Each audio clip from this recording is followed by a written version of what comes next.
We making it back into the hood with this one. Another one. Suck your dick out and I say golly, stacking on this bread just like Walmart.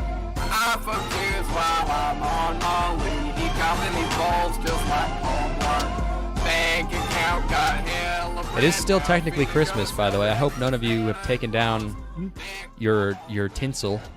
Oh, they finally went through that legislation? They extended it? Yeah, they removed Christmas savings time or fucking whatever. Yeah, that seemed like the right call. People really hated that. Now we have Because infinite Christmas. Yeah, that's good. I need more Christmas music. That's really what I want in my life is more Christmas music. If I were president, I would promise a bunch of stuff, and then once I got elected, I would just become a villain, and I would be like, "It's Christmas every day now." That's the plot of a Rankin and Bass special. It's the plot of every. There's at least a dozen like children's Christmas specials that are. It's like, oh, Christmas every day wouldn't be good. That's why it's special. Blah blah blah. Yeah, it's like common. That's why it'd be so funny to do it in real life. Like Christmas is good. Every day should be good. Every day should be Christmas. Oh just yeah, fucking that's great. veins popping out of your temple. You create the role of Santa Claus for yourself. You are the only Santa Claus, the only sanctioned one. You declare yourself Santa Claus, and you trap the old Santa Claus in a gingerbread hut in a gingerbread prison village. And then they need Sonic the Hedgehog to go save him. Sonic has to go save Christmas. I'm sure they've done that with this new Sonic the Hedgehog. Only on Max. Yeah, I keep seeing clips from I think I talked about this, how I saw it was just on TV while Chase was in town one time. We were watching the Knuckles TV show because it was just playing on Nickelodeon. Oh, yeah, and it's so mundane and strange and bizarre that they're just willing to do anything with these characters at this point, which I think is probably the right idea. So what has happened since the last time I recorded an anime podcast? I don't know about that, but we did spend like a week and a half hanging out. You were in town. Yeah. You were here. You did go overseas also. I did. I don't know how much you want to say about that, but that sounded fun.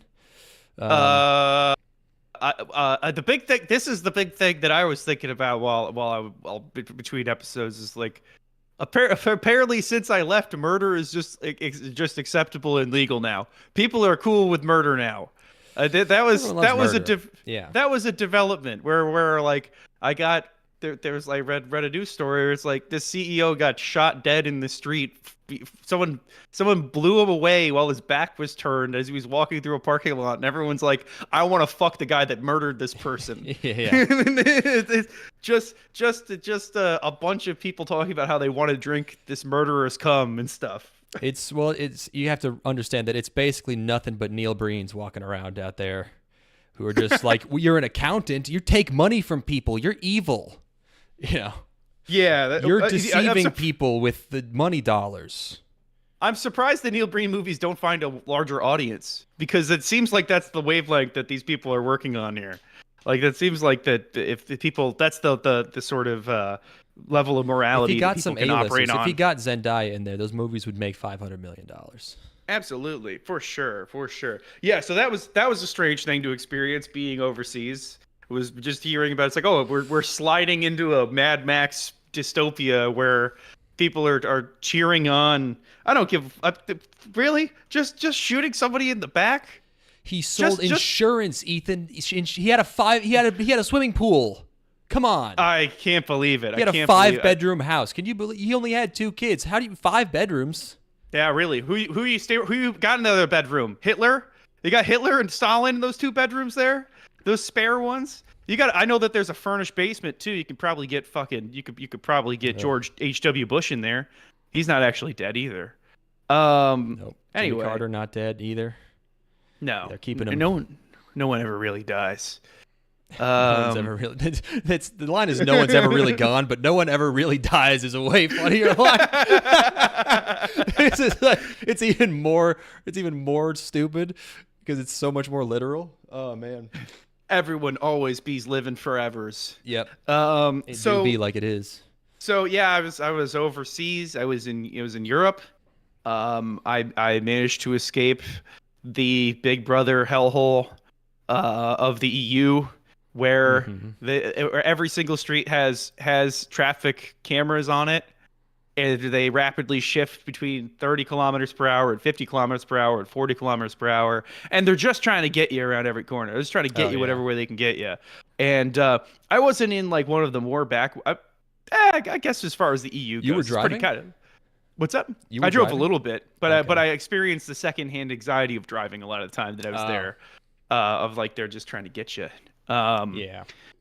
Yeah, so I don't know if I'm going to go into too great a detail on that. I also in other news went to my aunt's funeral. I had to stay. I was up visiting, and then I had to extend my trip for a few days because my aunt passed away, which is not funny. Yes. But what is funny is when I was at the wake, and now, you know, my uncle and cousins were greeting people and thanking them for coming and everything.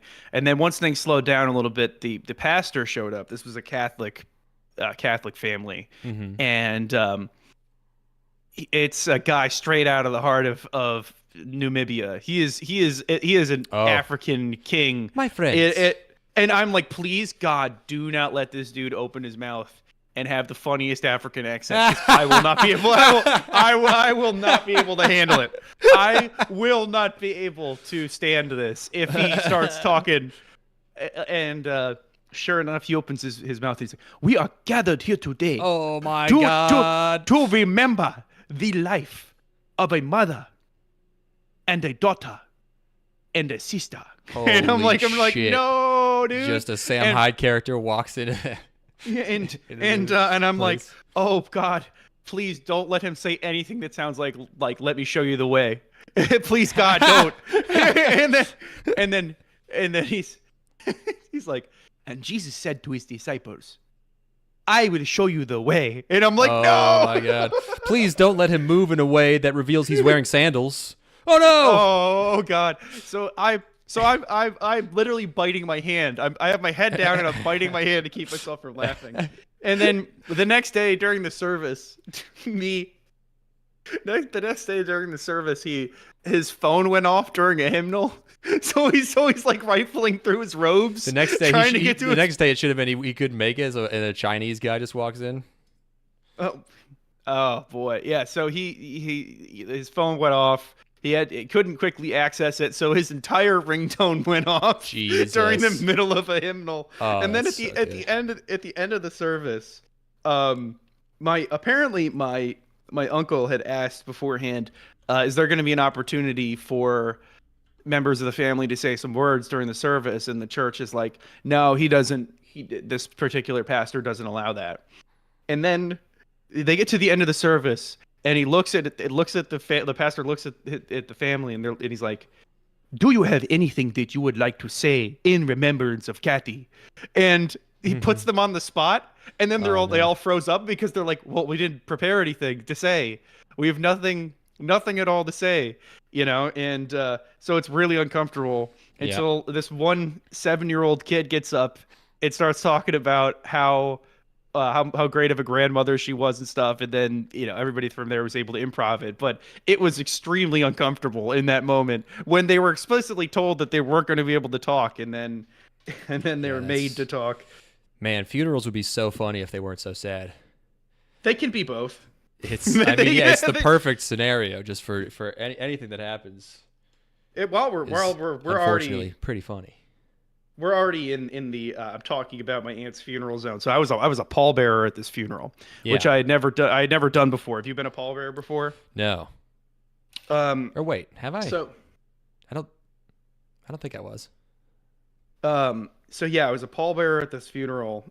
My uncle asked if I would do it, and it is a very strange feeling lifting up a box and then feeling it, because you're pulling it out of the hearse, you know, and it tilts slightly when you're pulling it out of the hearse, and you feel the body shift inside of the casket. Is very strange and very like it really rocked me. That was the thing that was the most like profound to me. Is I'm like, damn, this was my aunt, and she is fucking very much not here anymore, you know. Anyway, so that's a good fun way to start off the new year of podcasts. I think is talking about tragedy. I got a bunch of other stuff. You got other stuff I could talk about, but why don't you get some of yours out of the way? Well, we hung out. I will. Oh, here's one thing. This is fun. I don't know how the fuck. Obviously, we had Christmas. I don't know how I forgot to tell you about this when we hung out on Christmas. But the craziest thing that happened to me on Christmas is something my dad got me. I feel like you can probably get this. What's the number one rule with Christmas presents? The number one rule with Christmas presents. Yeah.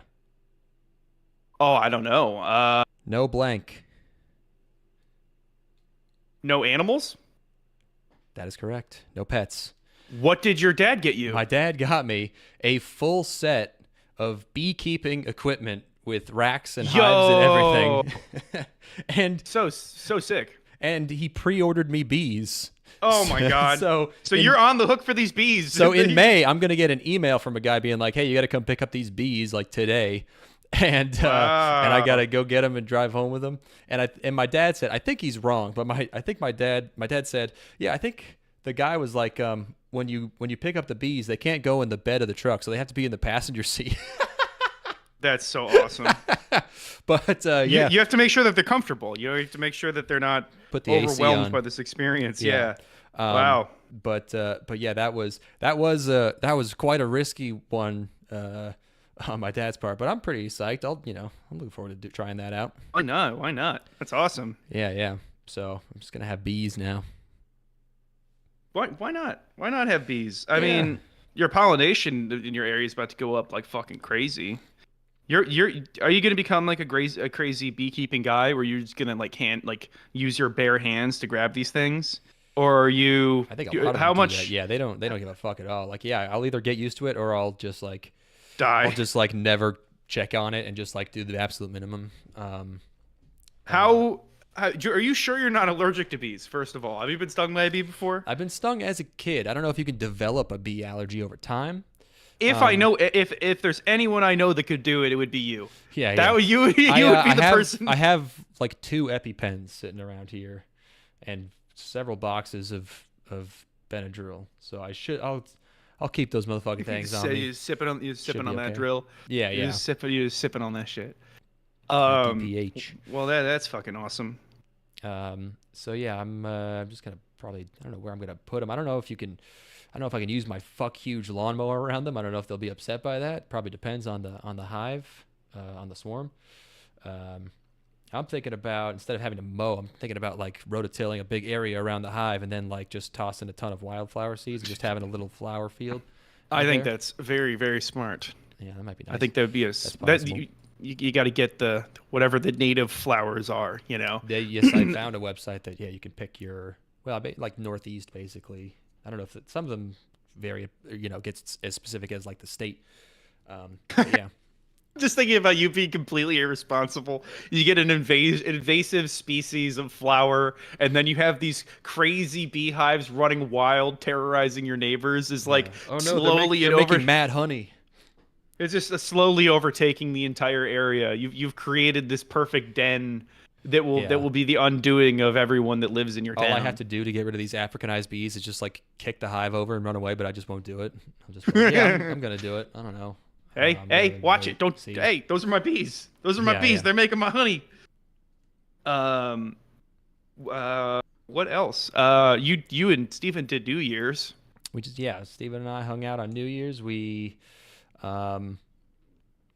listened to a bunch of anime music. He got to experience that. It was very fun. And then he almost died because of you. I'm sorry. But okay. That's just how it is. You called me with urgency. You called me with there was something in your voice that let me know that it was something horrible had happened. Yes. That which you don't do these. Rarely do you ever call me unprompted. So I was like, oh, something really awful must have gone on. Yeah. Steven must be dead. Yep. And he was, but just in his brain zone. Just in his brain zone. Because we took your advice and watched Mission Impossible 7. Yes. The last one. I mean, the latest one. Yes, and just to confirm, the issue with the brain was definitely the movie that you guys were watching, and no that is sort of correct. other outside stimuli No, or. Those would make the brain go faster. Okay. I see. Makes you think more gooder. More good brain thoughts. Yes, almost always. Okay, I see. Just making sure. We've watched all those movies. We've enjoyed all of them. I'm not a hater. I'm not a hater over here. I'm not being a hater. That one, we were watching it. It was noticeably dumber, like way dumber. Like it was a huge dip in in writing quality. It was very noticeable. I don't know. We're also taking issue with some of the technical things regarding the way that it was lit. You guys felt that it looked like a commercial production. Yeah, and that chick, there's like a set or whatever where they're like in this bright orange fucking like sand dune house, and she's got like an eye patch on. It looks ridiculous. I love it. I mean, it's insane. No, the thing that's good about these movies always is that they do this stuff, but in retrospect, you're like, I cannot believe this movie was so good at suspending my disbelief that it didn't seem that retarded at the time. But this movie, everything that happens is like, like Tom Cruise rides up to the edge of a cliff and he's like, I got to get off this cliff, but all I have is this motorcycle. Like he might as well like lower his head and be like, think, Tom, think. They're just like it's every conundrum they're in is like they explain it out loud to each other, like if we do this, then this will happen. But what if that's what they're fighting? An AI called the Entity in the movie. That's great. It definitely and they're going like, well, what if that's what the Entity wants us to think? Then we'll be putting him in more danger. So what we actually have to do is do this without telling him. So they're just like explaining to you like the upcoming conflict. It's bonkers.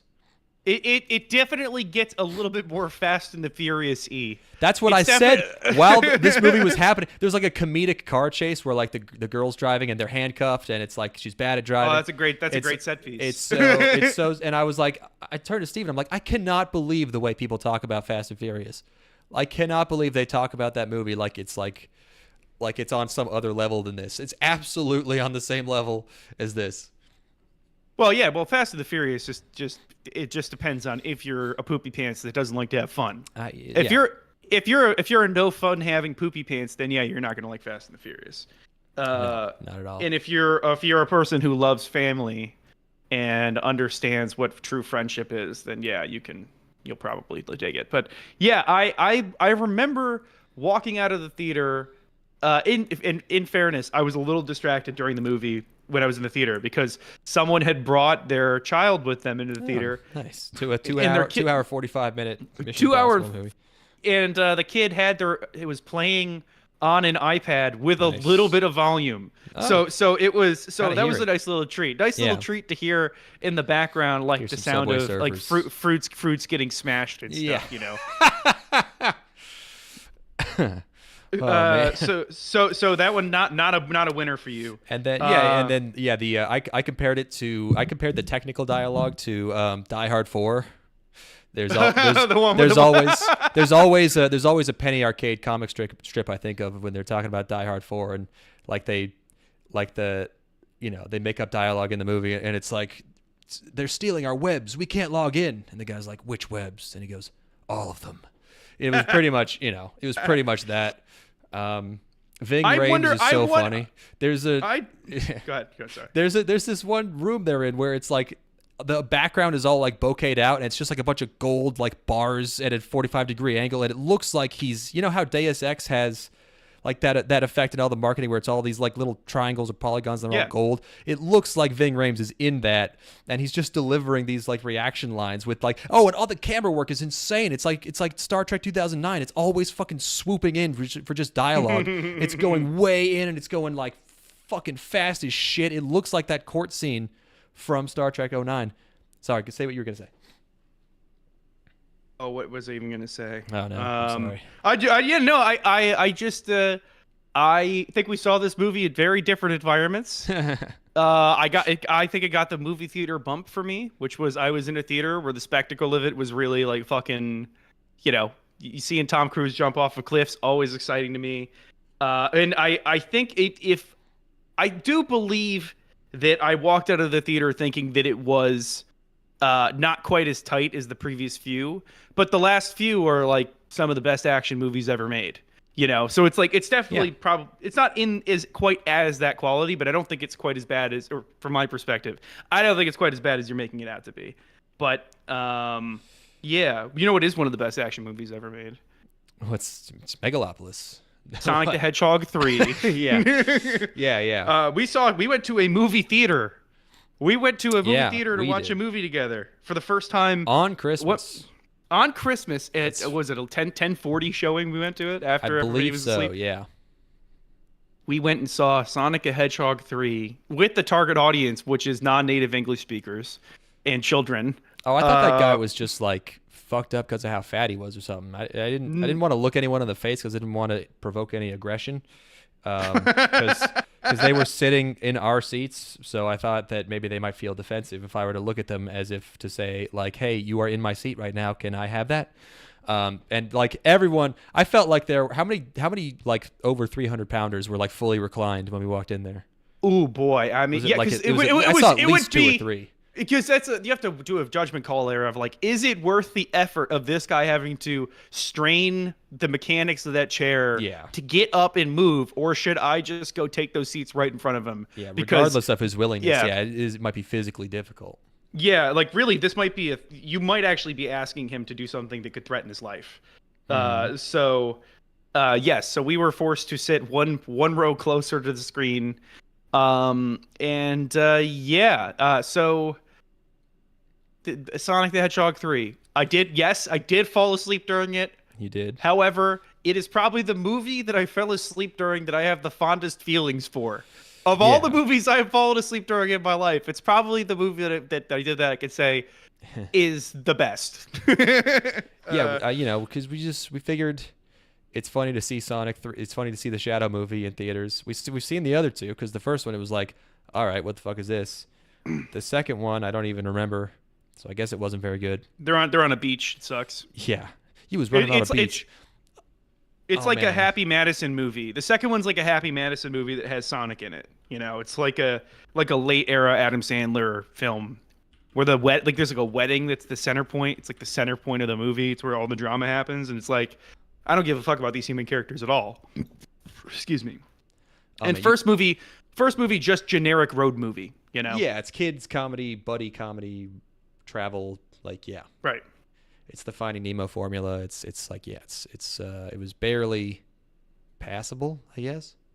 It is completely unremarkable. The second one I'd say is actively bad and annoying. And then now we have enough animal characters in the cast to where we rarely need humans on the screen. And when we have them, the stuff that they were doing with them was way funnier than in the previous films.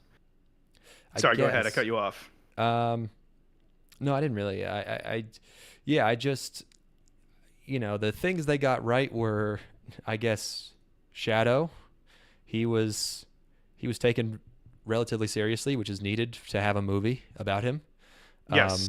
And I'd mentioned Keanu Reeves definitely taking it fully seriously. Not a hint of winky nudge in his voice. Oh no. No, that man's professional. And Jim Carrey still, like, he's, because the thing about the things they don't do great are like Sonic, Yes. Go figure. Like, yes. Sonic is annoying, not in the way he's supposed to be. He's not cool, which he is supposed to be. He's supposed to have attitude. He's supposed to be like, I know that's hard to do a smarmy, like, sarcastic 90s attitude character, but you got to do something. I think that they cast the total. Like, they cast the wrong guy for the voice. Oh yeah, he was phoning it in the whole time. Yeah, he sucks. And like Tails is nothing. He does nothing in this movie. Knuckles occasionally gets to do some fish out of water stuff where he gets to talk in a way where he's like, oh, he doesn't talk like a normal person. That's funny. Yes. The thing that works with this movie is that they got an actual backstory for a character. Where Shadow has a backstory that's an arc with a beginning, a middle, and an end. Yes. And that works. But all of this is to say that there is one scene in it's not an amazing movie. It's not going to be anybody's favorite movie unless you're like 11. But the thing that it does have going on for it is one fucking hilarious scene, which is they're in Japan. There's been a big fight in a restaurant. It's like a themed mascot restaurant, right? Where like all the servers are in costumes. Sonic, yeah, I think Chow. That is a Chow, yeah, from Sonic. And the best gag in the entire movie is a sight gag. I guess it's really like a visual there gag. There are many. That whole sequence made me laugh very hard. But there are many gags that are very good in that. The one that got the biggest laugh out of me was that. So there's a military faction in these movies, and Sonic and his team are aligned with them. And this guy shows up he's like a general or something. He's like in charge of this faction, and he takes a seat at this destroyed restaurant. Destroyed. No. You haven't. You're misremembering this completely. Okay, no, go ahead. No, what's funny is that they're in this huge like mascot restaurant, and it's like pastel colors everywhere, and it's like music playing, and all these furry characters are sitting at a table, and this guy this 75-year-old man in full uniform walks in, and again, this guy did this properly. He plays it fully straight and delivers these hilarious lines without a single wink or nudge at the camera about how, Sonic, when you fell to this earth, you found friendship, but Shadow found only darkness. Really exposition, just like great, like fucking, him delivering very serious expositional dialogue in the dumbest environment possible, which is a great gag. That is really fucking funny. Yeah. They just let that gag speak for itself. They don't add anything to it. It's perfect. Nope. They don't call attention to it. They don't feel the need to be like, isn't it hilarious that we're having this? Because Sonic easily could have intruded and like trampled all over that joke, because that's what Sonic does. Is he like needlessly explains things. I wonder if they did that and then someone had the good sense to like cut that shit out and be like, no, this is funny without Sonic doing bazingas every 10 seconds. I think he literally just like walks into frame and sits down at the table. Oh yeah, it's so. I don't know if he says anything. Yeah, it's fantastic. But yeah, like it's yeah, and not then, a masterpiece. But then everything starts blowing up in that sorry for spoilers or whatever.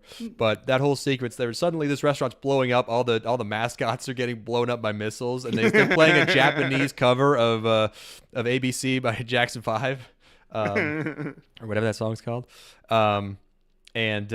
And then someone on a motorcycle rides in, and there's all these GoPro shots. Yes, and then the military guy dies. They just uncovered a bunch of rubble, and he's dead. That whole sequence is great. The two sequences that actually made me laugh very hard in the movie were that, and Jim Carrey dancing with himself, absolutely busting down. I was asleep for that, unfortunately. Yeah. They set up a whole like laser room. Because to break into somewhere you have to have a laser room. But then him and older Eggman get there, and they're just like, oh, I don't have to worry about this. And then they just like have a minute-long scene where they dance to "Galvanized" by the Chemical Brothers. Oh my god. Yeah. So that was good. Shockingly, genuinely shockingly. I mean, the fact that it was like, even like recognizable as a movie. Very unexpected, very pleasant surprise. So far, again, I fell asleep during this movie. So whatever I remember from it, that must have really amplified my opinion of it. It's like I would go so far as to say it's just straight up kind of good. It's kind of good. It's not amazing. But damn, I mean, compared to why is the third one end up being good when the last two have been total dreck? I don't know. Pleased with that, very because that could have been miserable. It's like it's after Christmas, it's fucking 10:40 at night. We go in, it's like total schlock, like like entertaining. They did play the movie. Did you think the movie was way too quiet? I thought it was way quieter than it should have been. I'm not sure. That theater in general is all jacked up. Like it just doesn't. It's not a premium theater, even though it does have reclining seats. So yeah, I feel like every theater has to have those now. Anyway. We also watched, let's do Venom 3 first. Another third. A lot of similarities between the Venom series and Sonic, maybe. I don't agree, but go on. They're sort of buddy movies, it's reluctant partner movies. But yeah, yeah, Venom is. I mean, uh, most of it is just like, you know, throw it in the garbage. It's nothing. It still had like a tiny glimpse of like just that bizarre Venom, like it's like he ends up in a van with these hippies and they're singing together, and it's like this is a Venom movie. You know, there's something that's kind of funny You're about right. that. But I mean, yeah, I don't know why any of that happened. They let Tom Hardy continue to do this insane character. That was the Yeah. big takeaway. Is they're like, wow, they really let him do this for 3 movies. He Like did this insane accent. Yeah, this guy who does not exist. Like, what you know about comic books? What is Eddie Brock? Eddie Brock, right? Is that his name? Oh, can you? Yeah. Sorry, cut out for a for second. whatever reason my mic was cut down. Yeah. What is he? Yes, Eddie What is Brock. he supposed to be like? And maybe he's not always like the same, but is he supposed to be like a weird schizoid dumbass or like kind of a just like a blue collar guy? I always Eddie thought Brock the is a impression- meathead. Oh, he is. Okay. He's a meathead, but he's not like not whatever the fuck Tom Hardy's doing. Okay, so he's We're- not to- he's 'cause not to- he's not like the Topher Grace one where he's like a smarmy kind of show up or whatever. Depends on the comic, but my impression of him is that he's always been a little bit of an arrogant meathead. Like that's Okay. sort of like his character, which is not the Eddie Brock that's in those movies at all. Because the Eddie Brock in the Venom movies is a person that has never existed outside of shitting in public. He's a person that exists only to defecate in the subway or like set people on fire randomly. You know, like that's the only thing that somebody who talks like that is doing. You know. Or he's just like a weird HVAC guy who you just never hear like talk, but he's always like kind of muttering to himself. I don't know. Yeah. Yeah, that the fact that performance went from hey, we should get Tom Hardy, he's pretty big right now. Let's see if he wants to do our movie to they do screen tests with him and that's what he's doing with the character to they made the first movie to they made a third movie is quite amazing in its own right. I think that's kind of its own little curio of like movie history where you have a totally insane performance that nobody could watch without being just totally in awe of its strangeness. It doesn't serve the movie. The script never really works around him delivering lines like this. I don't know. I feel like the accent he does for all three of these movies is the bizarre accent that Nick Cage switches to in the middle of Bad Lieutenant. There's definitely a cokehead thing going on there. Tweaker energy for sure. So Venom 3 did not care for Venom 3. Venom 3 is actually you can almost feel like you're reading the script while you're watching the movie.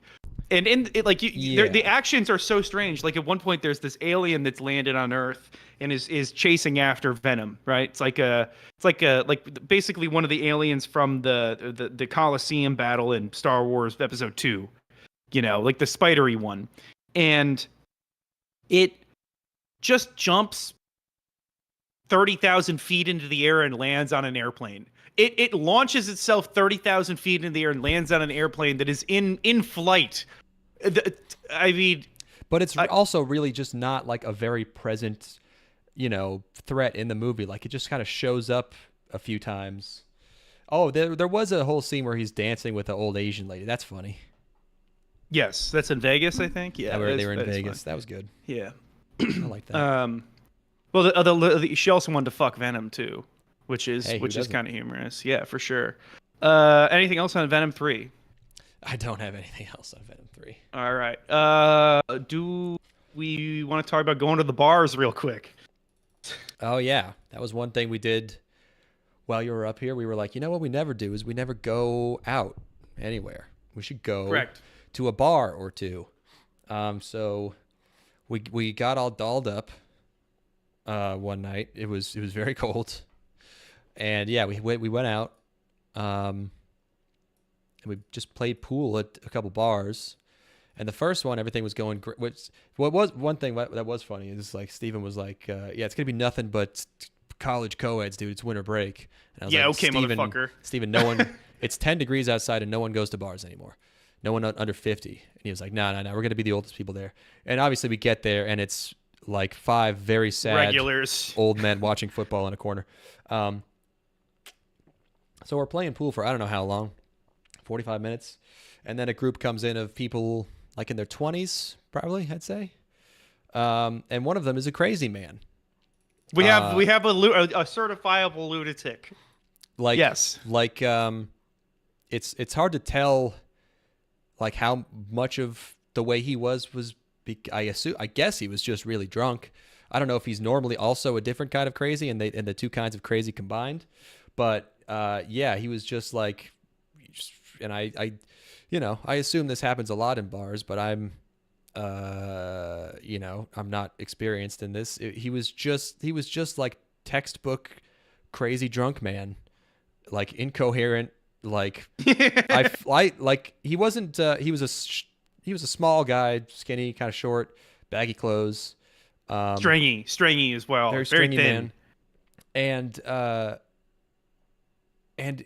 he was like, maybe this was just my perception, but I feel like he was that level of drunk where, he's not going to start a fight or anything, but I felt like everything I said to him, he would kind of take a second to evaluate whether or not I was making fun of him.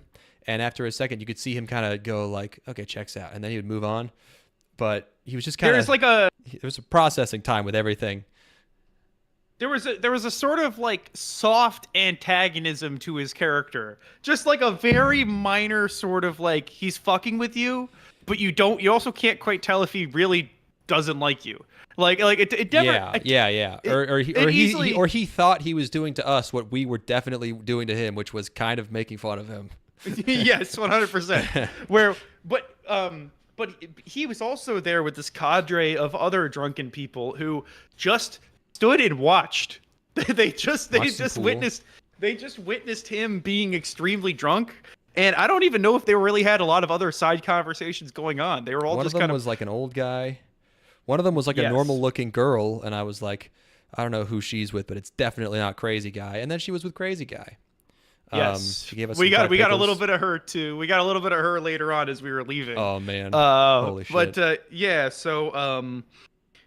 so we played pool with him, and I believe we lost because his other friend came in and kind of cleaned up the game.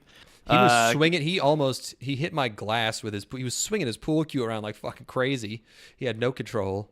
I wish I could remember any of the stuff he said because it was all like so funny, but I can't remember any of it specifically. No. But yeah, that was a good time at the first bar. That went pretty well. I think we were. But the thing is, you have to quit while you're ahead, because then we went to another bar after. But on the way out, would you like to do the honors of telling your audience what exactly? How did that conversation even start? I was asking what she wanted to put on the jukebox because she was fumbling with the jukebox. Yeah, we were leaving, and this is like she was good looking, wasn't it? I think I remember thinking she was like good looking. Or at least, No, totally normal looking girl. Just, that kind of drunken sloppiness to her. But she was like looking at the jukebox, and she like didn't want to tell you what kind of, you asked what kind of music she liked or something? I was badgering her a little bit because she was being cautious with what she was telling me. She was putting on the jukebox. She didn't want to say. She didn't want to say what type of music she liked, and you're pushing her like, come on, just tell me. And finally she exclaims, "I like nigga music, okay? Nigga music." And we were all like, all right, hell yeah. Like, what? But like, I don't know. That's the funniest thing. That's the funniest interaction I've ever seen happen. Literally just say you like rap music. I don't know why she felt the need to guard this so secret, so safe. Like, what was she doing? Being so protective of the fact that she listens to like rap. Again, it might be some type of drunken, like, she thinks that you are being like not aggressive but like assertive, so she thinks she has to be assertive back in some way, and that's how her mind like thought to this guy must be racist, get you to back off. No, not to get you on her side, but just like, no, I'm tough too, I can say stuff because you're saying stuff to me, like she thinks that you're in like control of the situation somehow, so she's just like, I gotta do something crazy so this guy knows I can do stuff, or something like Yeah, that. yeah. I'm not afraid of talking to strangers. Yeah. No stranger danger with me. I'll talk to any stranger, anywhere, anytime. I'll I'm talk wild. to anyone. Yeah, so that was pretty funny. And Holy then shit. we went to another bar up the street, which that didn't really materialize much in the way of good content. We just went and played more shot some pool pool and there. yeah. It was, and then we went That one back. had more people yeah. in it. It was kind of happening for a little bit. Yeah, there was one really pretty fucking Asian lady there who left. Like I set eyes on her and I'm like, that's an attractive lady. I'm gonna see if I can see what's going on with her. So I talked to somebody else in her party while we were in the bathroom, and he's like, I got you. I'll set you up. And then he came to me later. He's like, yeah, she left already. Damn. So yep. So If they were in the same party, she just left. I guess maybe they took separate vehicles. yeah, she went somewhere else. Yeah. But anyway, so that was going to the bars. I think that totally delivered. We'll have to do that again for sure. Yeah, that's good. That's just a fun time. That's man. good. That's good content stuff. That's like random event. I don't think we happenings. did a fully good job of describing the first crazy gentleman we were interacting with, who was like he did. I mean, I guess everybody's seen this before, but he literally could barely keep up straight. I mean, yeah, like he was stumbling. Everything he said was shouted and also slurred somehow at the same time, like blurted. You could barely understand him. He was just like you couldn't get him to understand anything. Like Steven kept trying to be like, we're gonna finish this game and then we'll play a game with you guys. And I don't remember what he was saying, but he just like couldn't. He couldn't get down with that. He was just like, you know. He tried to quarter up. I told her like, hey, why don't you if you want to play the next game, put some quarters up. And then he just pulls like a penny and like a dime out of his pocket and drops it up on the table like like a tissue. And also they were with like an old guy who was just watching. Yeah, that was the weird thing is there must have been about 6 people in their party, right? There was like the girl, crazy guy, and then the older man in like their late 40s, 50s or something. Yeah, it was a strange scenario. I guess the older guy was there to supervise and make sure nothing crazy happened. He wasn't doing a very good job. I mean, I'm not saying anything crazy was happening, like, you know, but yeah, once someone starts getting that drunk, I would think like you do something if your job is to supervise. I don't know. Hey, maybe don't just go up and harass people playing pool. You know, like maybe or just a quick like, sorry, he's had a lot to drink. Nothing. Everyone acting like everything this guy did was completely normal. No problem. No, there was no attempt at de-escalation. Even the people we played pool with, nobody even shot us a knowing glance. If we were completely out to sea with this dude. One guy did. I shot you a glance like, what the fuck is this guy? And then one of his friends caught me looking at you like that, and I didn't get anything really. I couldn't tell what he thought of that. He was very blank expression. These were people who if they were not giving full 100% personality, they were giving you nothing. Like none of them displayed anything other than the most drunken among them. It was strange. Do we want to do Megalopolis real quick? We watched so many movies. God damn. Yep. Yeah, man. Megalopolis. Good movie. Yes. Very good movie. Why don't you explain to me what makes the movie so good, please? Okay. I mean, it was a little overhyped in its badness, I think. You know, like, because, yes, does it look like Speed Racer 2008 in some sense? Yes. But the reason that wasn't so, like, distracting or immersion ruining for me was that, like, nothing in that movie feels like it's literally happening. I'm not saying it does a good job of this, but like it has this just weird dream-like, you know, feeling where none of it feels real anyway. So the fact that none of it looks like it's happening in a real place, I was like basically fine with. And then like half of it is just a ridiculous, absurdist comedy with Shia LaBeouf. Maybe not half. Which works. The stuff that is deliberately funny. Yeah. is funny. However, the movie is also really, really, really, really trying to make a point. It's really trying to say meaningful things, and it does not succeed at all. Yeah, I don't know what it is, but I guess yeah, and yeah, and I don't know if it really thinks the things that it says. Like, are we really supposed to have any respect for this guy who is supposed to be like this kind of Gilded Age era, like, Andrew Carnegie or something, with these massive ideas for engineering, huge projects that will change society, but his idea is just like walking escalators, like at the airport, and like people structures ride made of, around like, in balls. melted metal. Yeah, People ride around in BBs like in fucking Jurassic World. Like that's what we're dealing with here. There's no whatever the aspirations of the main character are, they're the most base, stupid, childlike machinations. Like they're just so simple, and everybody is in awe of his creation at the end of the movie. And it's like, this is the ugliest place I have ever been in my entire life. Yep. This is the shittiest looking place. Take me back to the dystopia. Also, the scope of the movie is so strange because this is supposed to be taking place in like New York after it's become like the center point of the entire United States. Like the rest of the United States has crumbled, at least, or it's its own country now. And there's nobody in this motherfucker. There's nobody there. I rarely feel like I'm getting the full scope of the biggest city on the planet.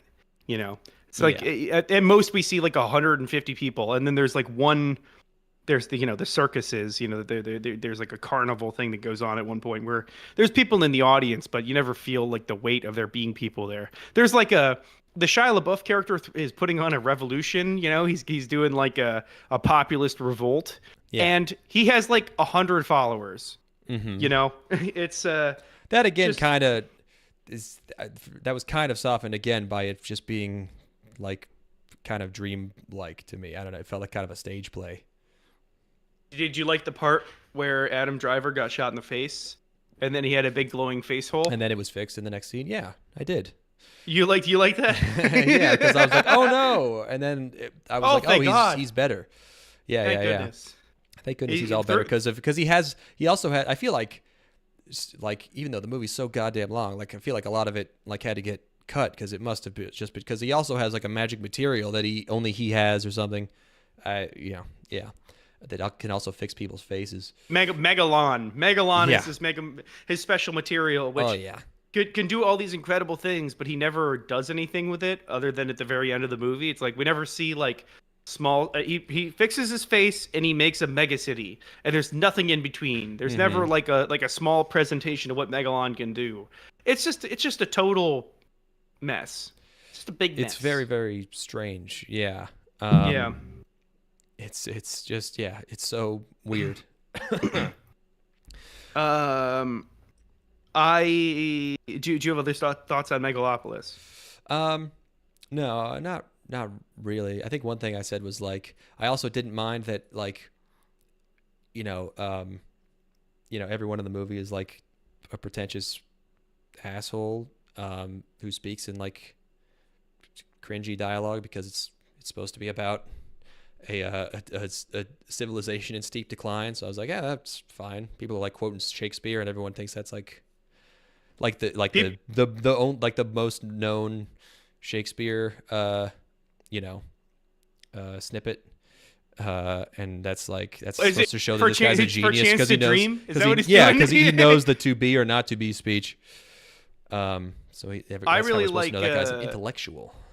I like when they're quoting Marcus Aurelius over dinner. I think I was asleep for that in the movie while we were watching it this time. I might have missed that part, he's over. Adam Driver is over at Giancarlo Esposito's house for dinner, and the lady is just like quoting Marcus Aurelius, and it's like, wow, dude, what are we fucking doing here, man?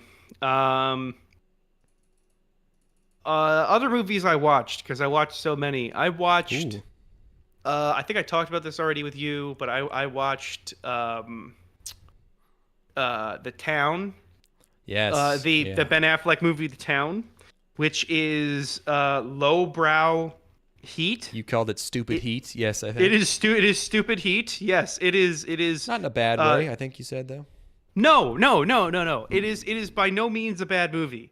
It is just if you sapped any of the auteurship out of Heat and made it 2 hours long, and you just had a totally serviceable, well-made heist action film. Yeah. So I watched that, which I kind of was even surprised by how simple it was. Like, I never expected it to be some sort of profound masterpiece, just because I don't know that Ben Affleck is really capable of that. Sorry, Ben. But I think he's like very serviceable director. Like, he makes good movies.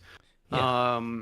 Straightforward though. I watched both the original The Grinch Who Stole Christmas, the 26-minute long short special. I never realized it was that short.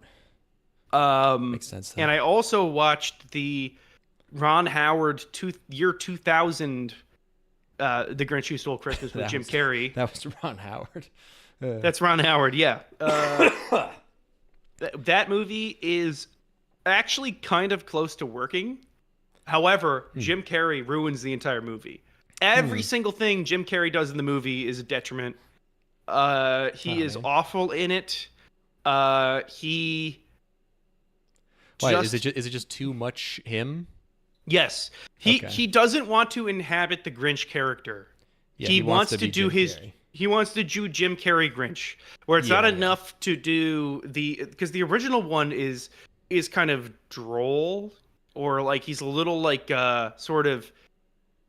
He's more grumpy. He's not super silly. Yes, he's not a like a giant goofball doing sort of like Three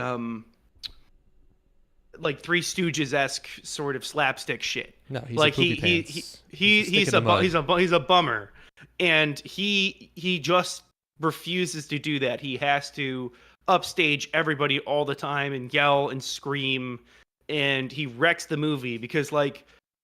Again, it's not a perfect movie, but like even the stuff that you see with the child version of the Grinch in the movie actually kind of works. When you have somebody in the role who is not trying to be like this off the wall bonkers character, the set decoration, the costuming, the makeup, it almost kind of feels like it's getting there, you know? Yeah. It just he just ruins it. He's terrible in the movie. And then obviously the original animated special is a delight. It is a super fun watch. I love all of the fun wordplay and make believe terms, and it's a terrific little watch. And then I watched some other movies, but I don't feel like I necessarily need to talk about them. Okay. I don't know. Nice. Oh, here. Let me list them. Do you want to hear about the movie Heathers, which we've seen before? No, I've seen Heathers. Heathers is fine. Do you want to hear about the movie The Tender Bar, starring Ben Affleck and directed by George Clooney? Affleck kick, huh? The Tender Bar. I was watching movies with my mom, and she likes Ben Affleck. So. No, I'm good on that one. I know what this is. I'm looking at it. I'm like, yeah, we're cool. Yeah, we're good. That'll do it for me. I think that's all the shit I really had to talk about. The only thing left on my list was one other story that I forgot to tell about Christmas. Something that happened to me on Christmas. Okay. This is funny. It was Christmas Eve.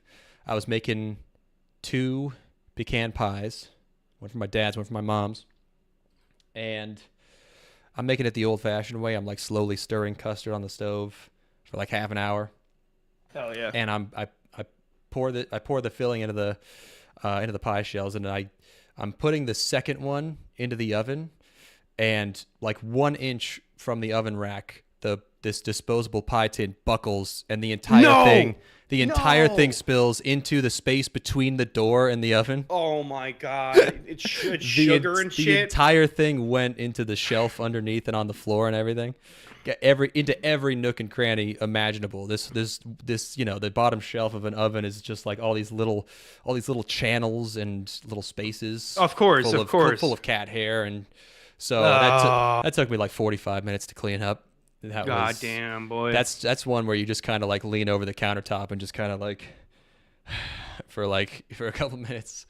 It takes everything in your power not to just throw something expensive like that. That my first instinct when something like that happens is I'm like, I want to take a frying pan and throw it through the window. I want to throw something and break something expensive, because at least I get the satisfaction of having destroyed something deliberately.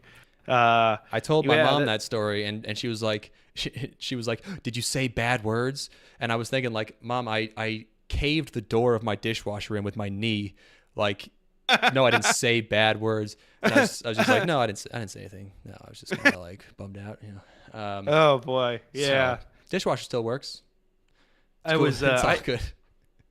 I'd been making serving boards. I was making like charcuterie boards, like the actual physical wood board while I was in town, and I was working my way up through the sandpapers, and there's a tool, which is a handle that you put the sandpaper onto, and I had been scrubbing, working my way up through all the levels, and then at one point I realized that the handle itself, like the Velcro material that keeps the sandpaper on there, had scratched the board, and it was actually kind of deep, and I was just really wanted to just take the board and throw it into the street, see just how far I could throw the fucking thing after putting like, an hour and a half of work into it already.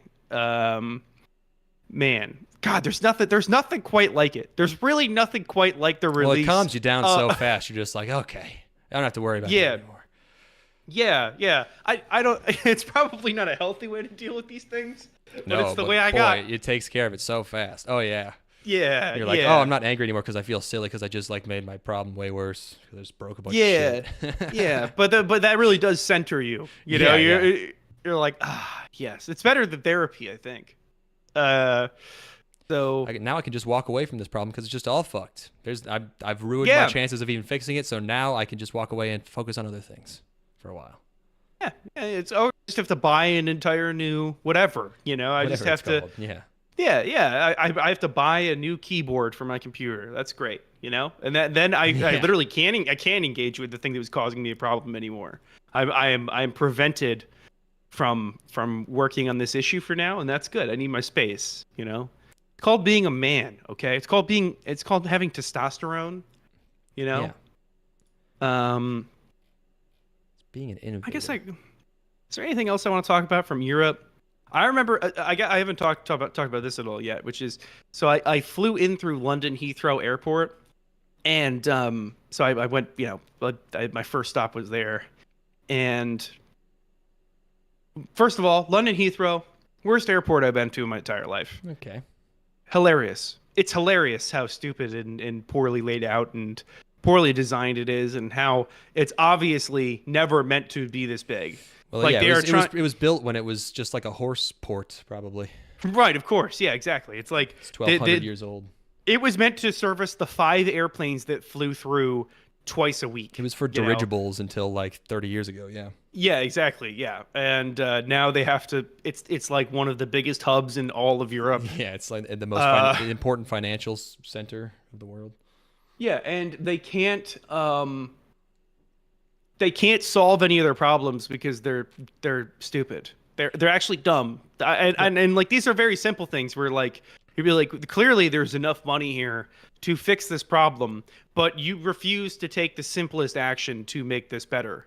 Like their bus system, like so it, when you land in a foreign country, you go through customs, and then you have to go and leave the airport and then come back into the airport, again, basically. And the leaving the terminal meant getting onto one shuttle bus that ran a loop.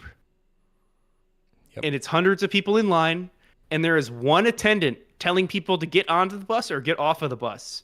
And there's no other infrastructure there. It's just one rope, like one maze of ropes leading you up to the bus.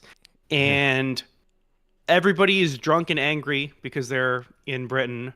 And I get onto the bus, and everybody else on the bus with me is a drunk Scottish person They are still Nice. drunk from last night. None of them have slept. They all smell like body odor. There must have been some sort of Scottish, fucking soccer event in London the day before there's a that big they are event, it all was called recovering Thursday. from. Yeah, right. So that was kind of a rude awakening, being surrounded by BO. We got to get Europeans. We got to get them deodorant. These guys just don't know. They just actually don't have it over They don't there. have it powerful enough. But yeah, they're eating our foods. They're eating the American foods, but they're not getting American BO Nope. protection. No, they're producing our stanks. But Yeah, they're haven't excreting but not adequately advanced garnering them. technologically. Yeah. Yes. So, what's other stuff we can help them with? Okay, so the big one is deodorant, and also, why are these motherfuckers so stingy with water? Yep, that's the thing. When you go over there, I had heard you don't get water. It's not the only that you don't get water. They look like you're an asshole for wanting water, and nobody drinks water. And also, like, when they bring you water, either they bring you one very small glass, like 8 ounces of water, where the fuck is that going? Where is 8 ounces of water ever gonna get you? These people must all have fucking kidney stones, because there's no goddamn water in any of these countries. And they'll charge you $4 for a bottle of water at a restaurant just to make it harder to buy fucking water. What else is going on?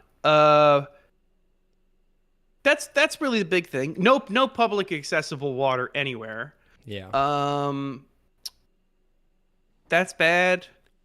I could go into all of. Oh, did I talk about how I was staying at a bed and breakfast there?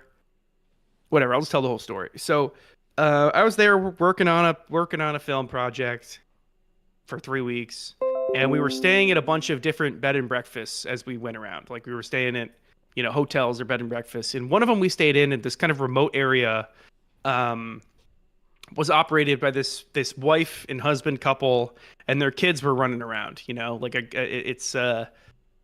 They had another term for it, but it was a hotel Kinder. operated by a small family. Oh. And Thought you meant kids.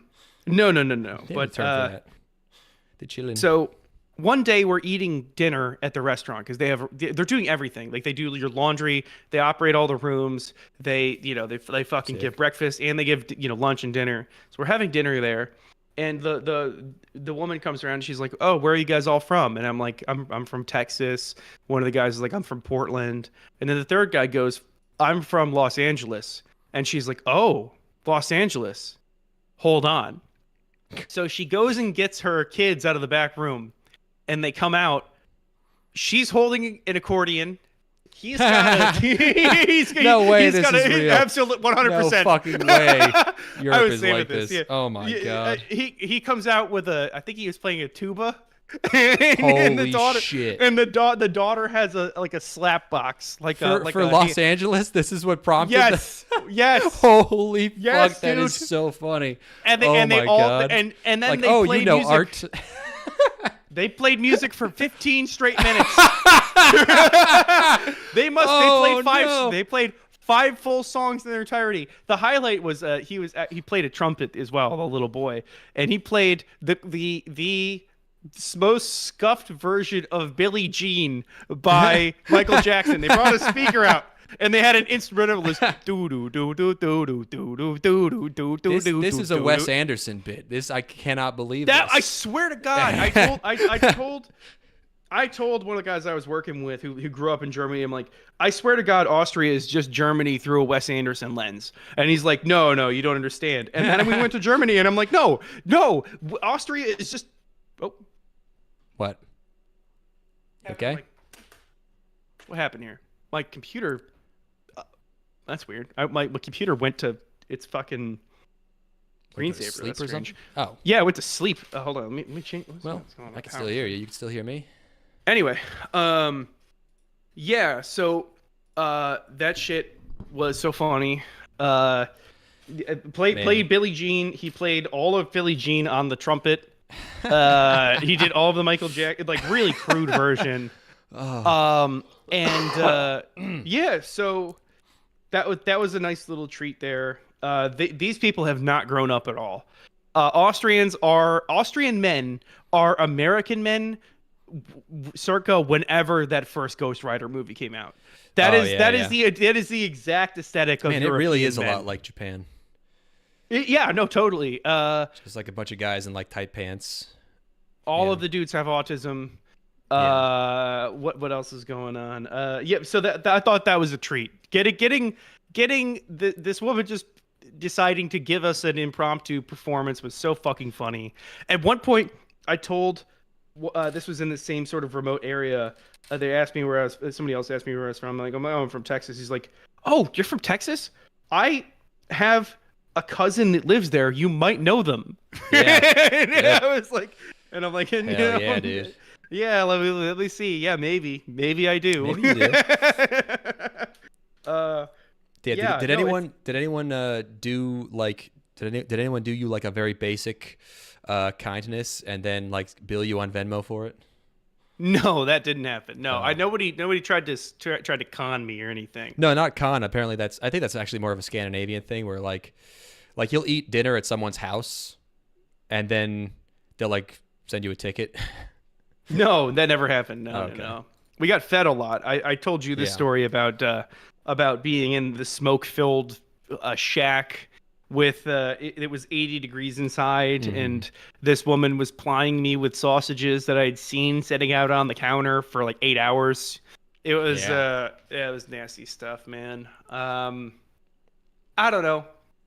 I feel like I'm tired of telling all these stories. I think I'm done. I think I'm done telling these stories about Austria for a while because I had to tell them 30 times while I was in town, because I had to tell all these different people about it.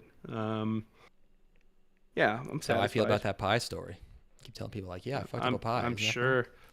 It's actually Same pretty thing. funny. It was very frustrating and relatable. fun? Kind of Yeah. It really kind of like humanizes Kathy. me, I feel. Yeah, you're like I a regular. I did say you're like a act. Dilbert. You're like a I'm- Dilbert. I'm a lot like a Dilbert. I'm a lot like Calvin or his dad or something. Calvin's dad for sure. You're definitely gonna be a Calvin's dad type. Yeah, I think I'm probably past the dad age. I'm now Calvin's dad. I want to talk about one last movie that we watched that just happens to be anime. What? Whoa. What does that mean? Do you remember? Do you remember Love? Remember that movie? Of course. It's sort of like this. Actually, I think this was created because of the popularity of. Oh no, this is because of Space Battleship Yamato. We have that to thank for this. real quick. Let me go take a piss and then we can start. Sure. Yeah, we didn't really take many notes on this one because we just watched it together in the same room. So I don't have much backstory. I thought I knew the backstory on this, but the details could be fuzzy at this point. Who the fuck directed this? This guy doesn't even have a Wikipedia. Oh, this guy doesn't even have. Oh, he has some credits. Yeah, no one's ever heard of any of this stuff. Oh, he did do Be Forever Yamato. Did he do any other Yamatos? Rusty Knife. Whoa. Tokyo Blackout. Yeah, none of this, I feel like, seems like none of this made a big splash. Oh, it is. Is it really the director of Space Battleship Yamato? Farewell to Space Battleship Yamato. Is that the main one, or is that like a sequel? This is the sequel to Space Battleship Yamato. That's 77. Farewell to Space Battleship Yamato 78. Was this one well received? Doesn't say. I'm back, baby. Welcome back. We watched a movie that we've had on our watch list for a while now, but did not want to watch because it was too long. And it's called Odin Koshihansen Starlight, or Photon Sailor Starlight. That's sailor with an E, which is a vessel. And it's it's a long movie about space that is, I heard, was very bad. But you never know how it's going to be bad. And I'm at the very least glad that it was bad in some very, very strange ways. Enjoyable kind of bad. Where it's you don't think so? It was, a lot of it was very boring. You Yeah, fell but the asleep. stuff Or no, but you the stuff claim close. but No, you didn't. I managed to survive this. No, but the stuff that was funny was really fucking funny. Like there's like a 6-minute opening sequence talking about the history of like naval travel or whatever the fuck, which is stupid. and Yeah, boring. that's like the But- prelude. Like what's setting you up is like humans have always explored, and then there's all these like cheesy shots of like fish jumping out of the water and explaining, like sailing and exploration, and then it's like space, and then there's a surprising amount of world building. There's these ships. The ships, instead of being self-propelled, they sail on lasers that are shot from like moons or from Earth or whatever. So they ride the lasers, but they can only make it sort of inside the solar system. And so this film is about a new type of boat, space boat that can go really fast for I don't know reasons. This is very much a space boat because it looks like a sailing vessel. Yeah, it looks sometimes it. I mean, I assume the design is technically kept pretty consistent, but yeah, sometimes there's a wide shot. It's just a big sailboat. You're like, all right, I get what this is. It's a big sailboat. But then there'll be like a kind of semi-close-up of some large structure of metal, and you're like, I don't know what I'm looking at right now. Even if it's like some of the like, I don't know if they're matte paintings, but like some of the environmental shots look totally fine, even if this is like a barely VHS quality rip that remains. Yeah, the things that are really entertaining about this movie are the montages. Anytime we're in a montage, Yeah. this is banging. There's in the very beginning of the movie, after our introductory sort of history of naval travel, It drolls there's a on for sequ- like 6 minutes about It humanity. is yeah. And there's all these really slow panovers of just these space structures, all this stuff. And then it's just fucking dudes running out of doors with the craziest lens flare, and they're running down a hallway. And you're like, and this is going to become, a predominant theme as to why this movie is such a disaster. Is you're thinking like, what kind of bad is this going to be? Are the characters not going to be good? We don't even get to that part because there really are no characters. Like, No. Is the character development not good? Is the action, is it badly animated? Is the dialogue stilted? Watching it, you don't even bother trying with that stuff. It's more just like trying to figure out who is where, where the Why camera are they is, running through this hallway? Why are they like- running through this hallway for 5 minutes? and how much danger they're in, because a lot of the movie is them fighting and there's action, but you never know the actual level of peril because they're always just kind of like fixed in the next scene. There's at one point a bunch of people get blown up. I don't know what happens to them. I guess they all died. I don't really know why that happened. But yeah, the very first scene with people in it is just a montage of these dudes who you don't know who they are, just running all psyched through this place that you don't know where it is. And it goes on for so motherfucking long. And there's a point where it's gone on for so long and they're just all running. They're getting into seats. They're pressing buttons. And then you think it's finally over, and then it cuts to another like shot of like first person going through the hallway with all these lights, and it's like, oh my god, it's still going. It was so fucking funny. I love that they all have their backpacks like thrown over their shoulder as they're running too, like as if they need these bags to get to their workstations. It's almost like a sequence from Streets of Fire. Like, like the musical sequences in Streets of Fire where it's really stylized, lots of hard light and shit. It's that, but it's people running through hallways on a spaceship that looks... And every time they cut to the outside of the vessel, it's hilarious how stupid it looks. Because it's barely moving, relative to the camera. And it's just like a I don't know anything about the history of aquatic travel. I don't know anything about boats. But it's a ship from like the 1500s is flying through space. Yeah. And there's no sort of like relative speed you can't really. Yeah, it's hard to give a identify proper how sense fast of it's moving. speed in space. But The end of the film, or I think when it's doing its biggest like launch, it's just like a blue background that looks like the background on a Yu-Gi-Oh card. And Yes. the ship isn't moving in the frame. It's not like it's passing through the frame. yeah, it's just sort of like ethereal like stuff like going. It's like just kind of glowing in a way that I guess is supposed to suggest that it's traveling. That's another thing. Like this feels like it simultaneously feels like there is zero substance to it, and also that it is like a summary of a 150 episode series, because it's just like it feels like there's many arcs that happen but that have no, it's like every sort of sequence with a conflict ends with their solution is to have the ship go faster, and it glows a different color when it goes faster this time. So it feels like I'm watching like the end of a very long arc, but it's just like every 5 minutes where they just decide to make this ship go faster again in a different way that I guess they didn't want to make it go before, but it has to now.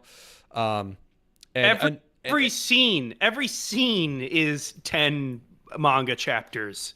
You know, they're but also speed zero. running through this shit. Yeah, well, because none of the characters matter. No, is the thing. and you're introduced to them, and you're like, these can't be our characters because I cannot tell anyone apart. This is absolutely fucking impossible. Yeah, there's no way. Some of the captain and the whatever his name was, they're older, so you can tell, but everyone else is just like, no sir, nope. Those are just generic looking. They look like Gundam pilots, you know, like from the 80s Gundam, not from like contemporary Gundam. And there's no Char around either. It's all like the There's one guy who comes in, he's supposed to be a big goofball, but he looks the same as all the other guys. So we had to try every scene where it was like him, like the rogue guy, and like the other guy who's more of a good straight shooter. Yeah, we were like, oh no, that guy is the goofball. The other guy is the straight man. There's one guy we dubbed Grandma Guy because the only characterization is that he said goodbye to his grandma before they launched. Here's the song they played during this montage, by the way. Please.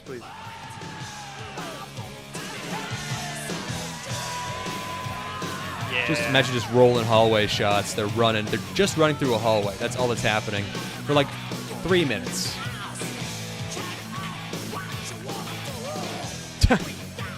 You want a door? Oh my god.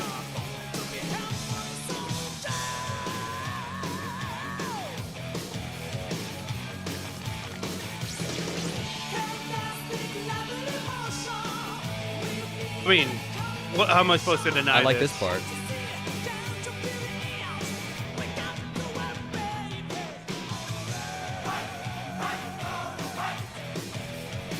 And you're thinking like, okay, that's about the length of your average montage, right? Oh no. We're just doing pan overs of the ship. Now I'll just put it up. Who even cares? Fuck it. Yeah, they're not gonna sue us. Look at how much glare and gleam. This is the best part of the montage by far. I love how the camera's just panning over them. And then we're back in the hallway. The hallway. I love it when the camera's beneath them and they're like jumping they're over doing it. the huge steps. Yeah. The big steppy. They're doing the John Lennon big steppy. Oh yeah. Oh yeah. I mean, it looks like a Daft Punk music video, you know? Like yeah, it looks like Around the World or whatever. We thought they were stealing the ship. We were just like, we don't know, like, because they're running well, you fast. You would think that they would be. Like, are these a band of jolly, this is mirthful so funny. pirates? Oh god, that shot of them looking in awe of the ship that they knew they were going to pilot. Yeah. Yeah. I love Tube.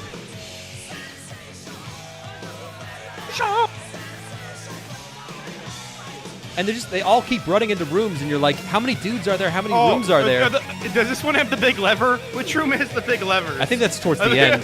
By the way, still going. I mean, this has been at least 2 minutes. Man, it's just like, the ship doesn't look the same as before. Like, it's a simple one. And we're like, is this the same ship? Why has it got this big bulge on the front? I see the big levers, and then we can cut this. Yeah, there's all these huge mechanical switches they have to press, even though it's like a proton torpedo. And they go to another chorus. More ship shots. Where's that? Where's that? There you go. Where's that? Why is he going up? It's up there on the mast. He's going to the mast. I guess. Oh, that's him. Just him though. Just him on the mast. Okay. There's two. I mean, I'll give him this. They move the camera a lot. This looks like a pain in the ass to animate, but it's so stupid. Yeah. Oh, here we go. Yeah, here we go. Okay, jump over the chair. Even though we're not in any hurry to get out of here. Like, you would think that they're rushing to go into battle. It's like, no, they're just going to start the ship for the first time. You know? Yeah, like who starts a ship in this much of a hurry? This is a completely inappropriate tone. They're not talking. Like, yeah, they No, look and they're like a they're band of "Ugh. thieves. Am I pressing the right buttons? Give me the big lever. God, those lights. Holy shit. This is how are you supposed to operate this thing? And that being the first line after that montage, would you get a load of this ship? Oh, that's like a perfect fucking punchline. Oh my I've god. just been getting a load of this ship for 5 minutes, my guy. Maybe it's when they finally launch is when they have the. Oh, there he is. Show me the big lever guy. Yeah. Oh, he's so small and he's got the big levers. Here we go. Ooh, he has to like get up on one tippy toe. That might be a bad design. This is the No, only it's person fine. in the galaxy who's trained to do this, by the way. They're all the best. No, they're the best we have. Oh, the Top best men. at jumping up on their tippy toes to pull that lever. Yeah, yeah. Ooh, the switch. Wow. Wow. So that was, unfortunately, that's probably the best part of the movie. There's some pretty funny parts, though. So, I mean, I like when Odin shows up. oh my god, yeah. I mean, we haven't even talked. So it's like, you think it's just gonna be like aliens or whatever, but yeah, this is why I guess this is why this is considered like such a massive disaster, is because it has so much going on. Like you watch this movie forever, and you're like, what is the plot of this movie? Because we don't even have a main character. Like, what is going to be? And it turns out the premise is like a pretty typical, like, oh, there's a progenitor to humanity out there. Wow. In the universe. There's an alien race that predates us. That's fucking crazy, dude. And it's like, okay, that's one thing, but not only are we gonna like go, not it's like they were here, but not only are we gonna go meet them, we're gonna do a mutiny, even though this is just like a test run of this ship, to go to to the star Odin to find an alien race, just kind of because we don't feel like waiting to do it. This is their first fuck off mission the mission together. immediately. They Immediately. These are the worst trained fucking sailors in the galaxy. This is It's the like, least successful main mission It's been ever. tens of thousands of years, clearly. There is no rush. There's literally no reason to... There's nothing pushing them to do this sooner rather than later. There's no reason to do anything. This is kind of like in I don't know if you haven't seen any of the late era Alien movies, right? Like you haven't seen like Alien Covenant? I think I skimmed through it once. Okay, so in Alien Covenant, That's the one after Prometheus? Yes, which I actually kind of like, but it is very stupid. And in Alien Covenant, they are it's a colonizing vessel. It's like they're out there to go create a new human colony on a planet. They have a planet in mind that they're going to go to, and they get a distress signal along the way, which wakes them up. And they're like, okay, well, we got to go find this distress signal out here. And then they get to this planet that's like, it's like, hey, this could harbor human life. Let's just go here. Let's just start our colony here instead of continuing our mission to go to the planet that we're supposed to go to. They're like, no, we'll just shop here. It's like with these guys where like they got one signal. They're like, hey, Odin's that way. But even go. that thing in Alien has the tiniest strand of logic where it's like we might be able to save someone or something, right? Or we might be able to find something out that's interesting. This is like, hey, there's a planet out there. We're nowhere near it.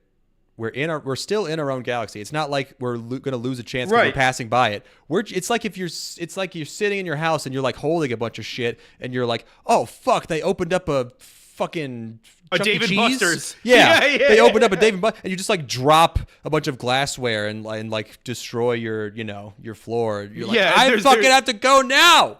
Yeah, you have a fucking Fabergé egg. Yeah, you have a Fabergé egg you're supposed to bring to an auction, and instead you kill your girlfriend because you have to go to Dave & Buster's right now, Really and you haven't asked her understandable. if she wants to go Hold yet. on. You just assume that she's gonna say no, so you're like, "Fuck you! I'm gonna kill you with a gun now." Happy D is here. Welcome, Happy D. Hey yo, how do you feel missed about all space of the good boats? content. You have missed everything funny that we were going to talk about on this episode has already happened. You missed all the fascinating stories about our lives. Of us watching movies. We watched so many movies. We watched movies and we were around our families for the holidays. I spilled a pie and I watched movies. And I got bees now. I'm going to have bees. Future owner of bees. Sometimes I wonder to myself, I'm like, same. I think like my family is I love both my parents and my sister. They're not that bad to be around. I don't know why I ever felt like I really needed to move away that bad. And then I was living with my family for 2 weeks, and by the end of it, my mom, who is awesome in every way, I wanted to kill her. I wanted to kill her so bad. I was like, we were at Walmart. We were at Walmart together, and I was getting some crackers and some cheese for like just in case there were some friends that were gonna stop over. I'm like, yeah, I'll get some snacks just in case, and if they don't come over, then I'll eat this myself. That's fine. And she's I go to get these crackers off. I put them in the cart, and then she puts them back up on the shelf. She's like, we should get something else. We already have a couple of these crackers at home. And I'm like, what the fuck are you doing? Who cares if we have one kind of cracker? We're entertaining people for like 30 minutes. Why do we need that was the moment where I'm like, oh right, yeah, my mom has got this weird sort of obsessive need to insert herself into every minor decision and be like, no, this is not the most optimal version of this that we could be doing as a host. We need to do something even just slightly, just on the off chance that this would not be desirable to these people. We have to make sure we accommodate. I'm like, holy fuck, get me out of here.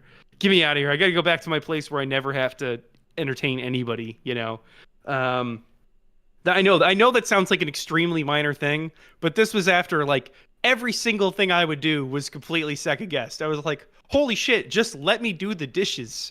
Let me do the dishes without you inserting yourself into like, I don't know, whatever. It's stuff that you can only explain by, having been there with your own family.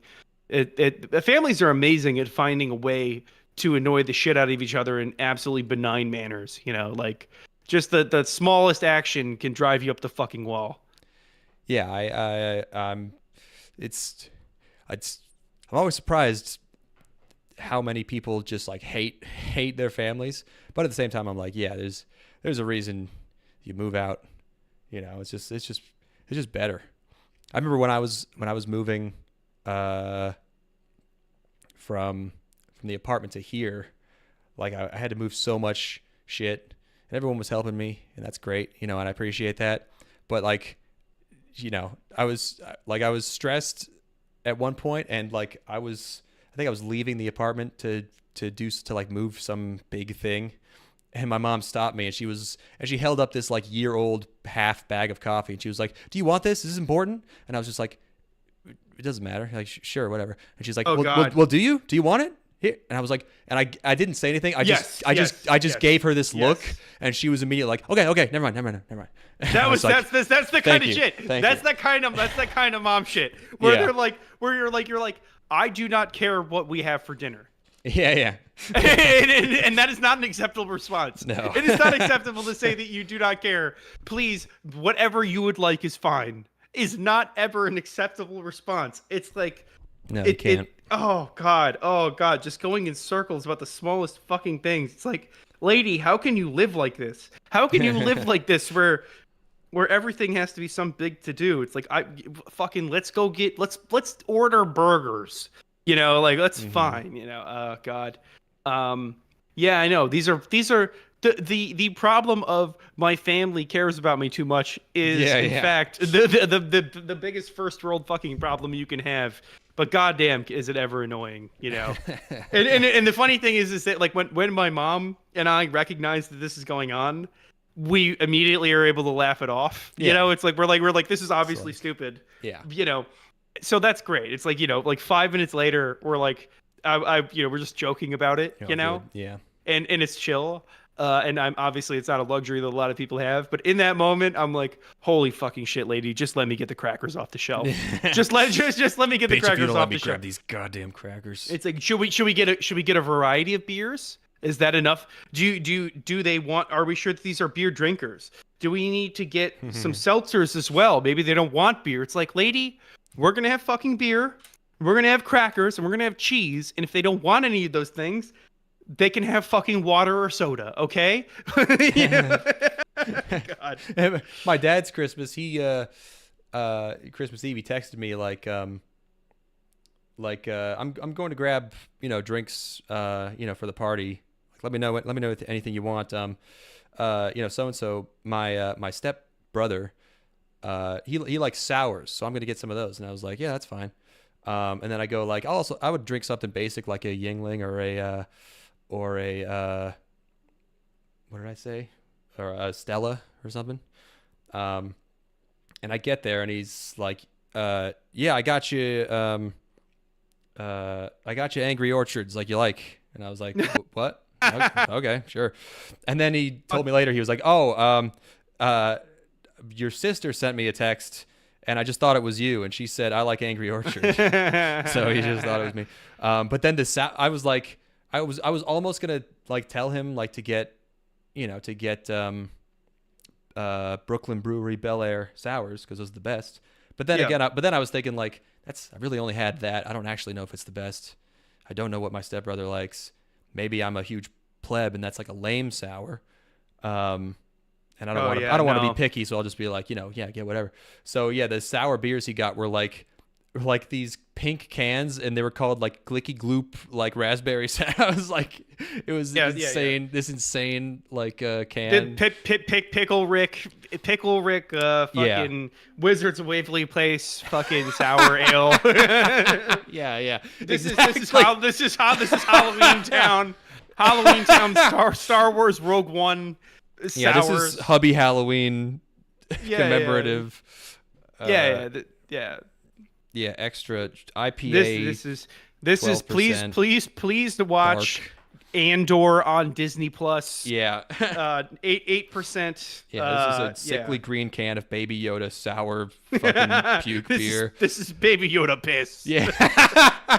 Beer's just become like hot sauce, and it's all just like shit from a girl drinking. Yeah. This is Yaddle, in parentheses, the Lady Yoda, close parentheses, toe stank. Yeah. Toe stank IPA, double, triple, quadruple Belgian. No, my people get whatever I want now. Anime girl bathwater beer. Let's go.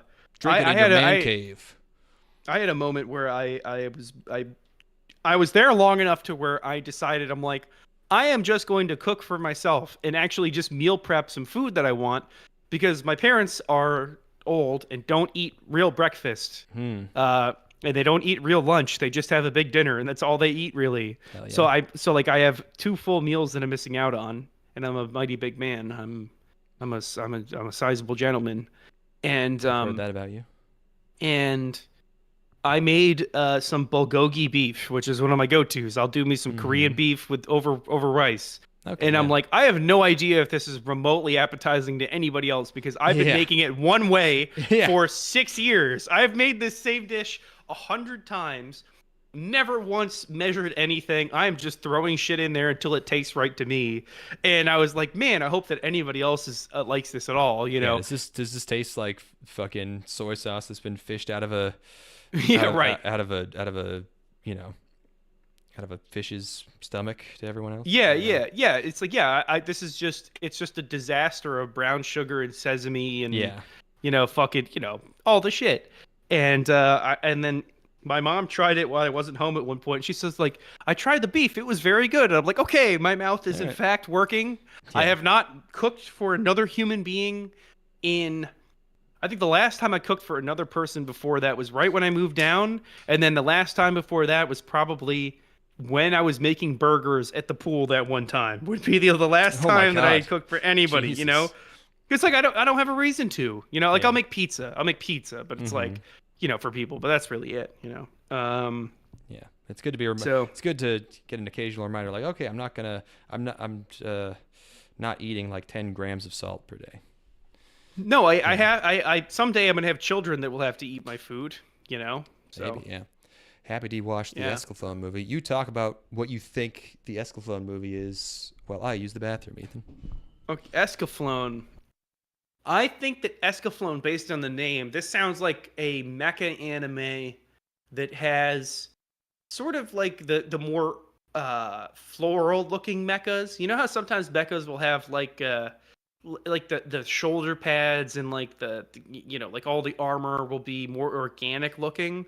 That's what I imagine Escaflowne is. I think it's probably like it's not like a big scary sort of industrial mecha, and it's not quite like the monstrous sort of organic mecha of Evangelion.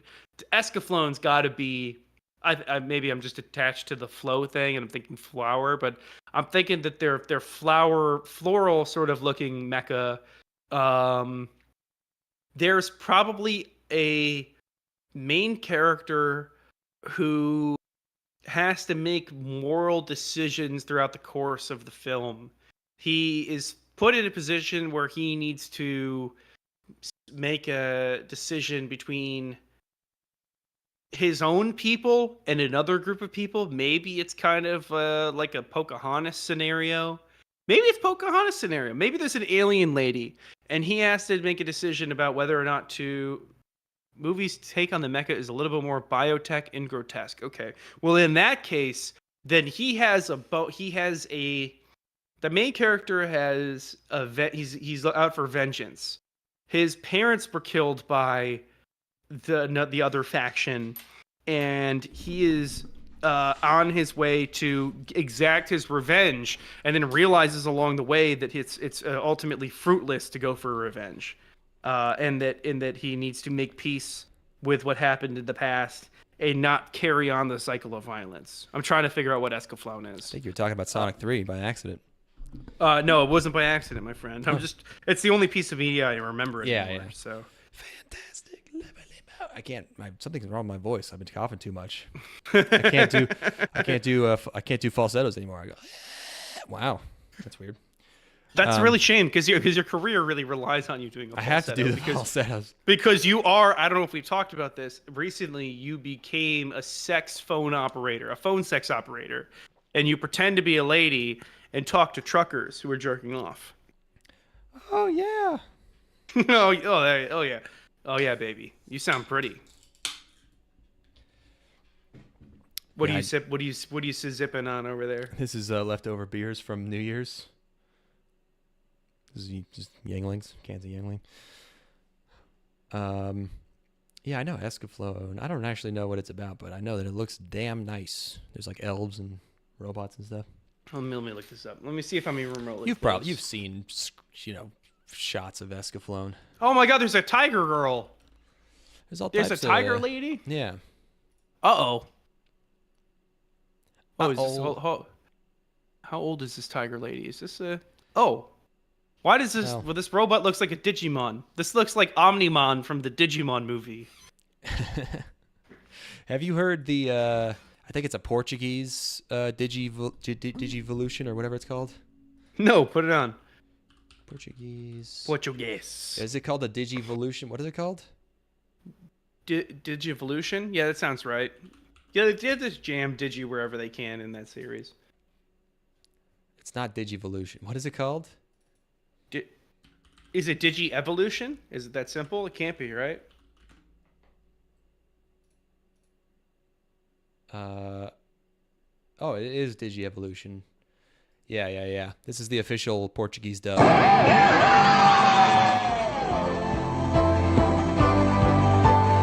Agumon Digi-Evolui para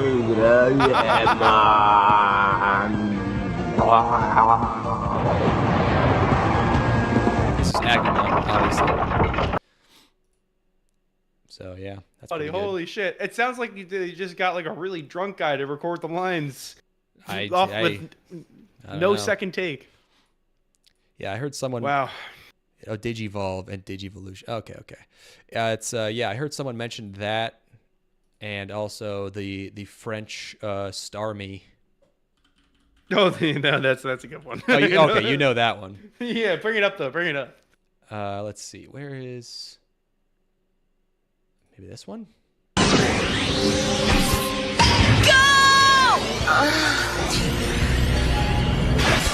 Attention, Starose! Attaque, charge! Quel match! Starose, attaque, écume! Is shooting water beams out and just going.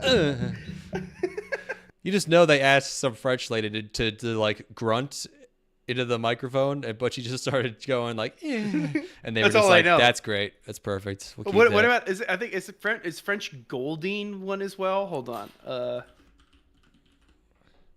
French Goldine be like. Oh, this is a Facebook video.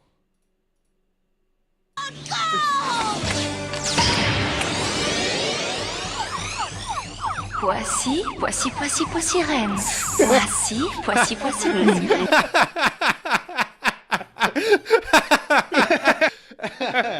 Yep. Man, their whole language just be like that, huh? Yeah, that's all they know. Oh fuck, that is funny. That's good. Oh shit, it's not like our language, so it's very funny. You remember a couple of years ago when water was dripping in through the roof of your apartment? Remember that the ceiling of your apartment was dripping water? I'm back to that. My ceiling here's got a leak. I think I fixed it though. I am currently leaking onto my downstairs neighbor's apartment. Oh no. Yeah, the overflow drain on my tub has a leak apparently, and that has absolutely destroyed. Absolutely. So like the so like if you fill a tub, there's like that little lip there that like water will drain into to keep it from overflowing. You know what I'm talking about? Like I can't below, picture it, like but I guess they must have that. I know faucets. I know sinks have that. I guess. Yeah, similar sort of concept, right? I guess. Yeah. Baths also do. Yeah, they do. And mine is leaking, and my neighbor did not know. How often are you taking baths? Do you have to take a bath for it to leak? Yeah, of course. Yeah, no, I take baths all the time. Oh, you do? I'll take them Okay. I'll take them after I run or work out, like as part of This like is this is like a Curb Your Enthusiasm scenario where like most people would just be like, okay, I will stop taking baths, but how much water do I need to have in the tub before it starts leaking? Because I need to recover from my workout. Because most people just don't think about baths at all. But also just continuing, but also technically like just continuing to take baths, even though it's causing someone problems. Because it's like technically not your problem. It's leaking onto someone else and you don't own the apartment and you're just using it as intended. Like it's kind of a perfect Curb scenario. It's already wrecked. The apartment downstairs is already a disaster. It's that bad of a leak? Holy shit. Oh yeah. So the Curb scenario would be the fucking plumber comes in and he's like, yeah, these things are really only rated for about 1 bath a week. How many baths a week are you taking? And I'm like 5 or 6. Oh, like 9. What do you mean 9? You're taking 9 baths a week? That's more than 1 a day. Yeah, what? I'm a man of luxury. I'm a man of luxury. Just go outside. You come back in. You're sweaty. You want to take a bath. Creature comforts. Creature comforts. 9 baths a week. Creature comforts. Yeah. But yeah. So no, I looked at my lease. There's nothing about stopping baths. I'm allowed to take baths. You're judging me. You come into my apartment and you are judging me for the amount of baths that I take. Yeah. So no, it's fucked. It had been dripping into her wall. Yeah. And it was the wall in the back of her closet. And she had been getting, yeah, she is. Okay. And she had been getting progressively worse health issues. She'd been like, "Why am I coughing so much? Why am my eyes watering and itching all the time?" I went and looked at it. Again, it's in the back of the closet. You would never know. Yeah. Completely rotted out. Yeah. Completely rotted out. Black mold. Yeah. They're going to have to tear everything out in that wall. A lot of the ceiling's going to have to go. Fortunately, another person just moved out of our complex, which is an exact same floor plan. So maybe she'll be able to move in there, and then they could just just shift her lease over to that unit, and she doesn't have to move her shit all the way across the city or whatever. But yeah, it's same person owns the whole building. Yeah, it's owned by one Entity. landlord. Yeah. Oh, okay. Yeah. It is. however bad you think it is in your head, it's worse. It's worse. Yeah, It's just yeah, it is. I look at it and I'm like, I hope I don't have to move out. I hope that this isn't so bad because she already has to, and like that sucks. But I hope that it's not so bad that I need to move out too, because there's mold in like the fucking whole building at this point. It's fucked. So that's gnarly. Not a great thing to come back to. No. And yeah, feel bad for her. And probably has never been an issue before because nobody takes as many baths as I do because they don't appreciate the finer things in life the way that I do. That is such a funny way to cause a problem like that. You have your someone's lifespan by taking baths. La la. Yeah. La, la. You got a little loofah on your head. You fucking yeah. watching. I got a towel over my eyes and I'm listening to fucking watching sports on your phone in the tub. Oh yeah. No, I got the full tablet set up, buddy. I'm watching football games in there. I got Red Zone going. I'm watching every football The game. most luxurious way to try and kill someone. Ooh, the water's getting a little cold. Maybe I'll drain this a little bit and put some more hot fuck. water in. That Might is be able so to milk funny. this for another 30. Yeah. Yep. So Jesus yeah. Christ. Yep. That sucks. Happy D made it Anyway. to the Digimon Nationals for the card game. God damn. It is Digimon. Not to diminish Were you Happy just, D's were you just beating the accomplishment, fuck out of a course. bunch of kids? Like, were you just 10 years older than them? I should do that. I should do that. With How are Beyblade you or something. forced to play the card game? No, he said he was forced to watch the show. I'm guessing because he has Forced to a watch- younger sibling. As someone who has been forced to watch most of the Digimon shows and play the card game, and it's not That's common, ambiguous. and play the card. He was forced to play the card game, at least based on the way that he phrased like this an here. Asian kid being made to take piano or violin lessons. Like they made you play Digimon. I've never played. I've never played Digimon against a child. Tell it to the judge. That is so funny. That is such a funny sentence. Oh, his best friend is best friend obsessed. Oh, I Is see, your I best see. friend? Is your best friend a lady or is it a dude? What? It's definitely a dude. What are you talking about? Digimon. Girls love Digimon. Are you crazy? No, girls. Some girls like Yu-Gi-Oh. I've never heard a girl. No, girls. But card we know game? a girl that likes. We know a girl that likes Digimon. The card not game? the card game. Yeah. No, the card. No, you're right. Maybe black girls. I don't know. Black girls. Yes. They always. They never cease to surprise me. Yeah. They kind of roll the dice with their hobbies. They're like, whatever. I remember being. I'm into on Card Fight Vanguard. I'm into. I've brought this up a lot throughout the years, but my freshman year dorm, I could have made worlds if I wasn't playing a meme deck. Damn, Happy to use it. Missed It's opportunity. just a bunch. Even though it's Digimon, you still got a bunch of Pot of Greeds in there. You got like 8 Pot of Greeds. Play Pot of Greed. I summoned Pot of Greed. I have never played Digimon against a girl. Again, see, yeah, yep.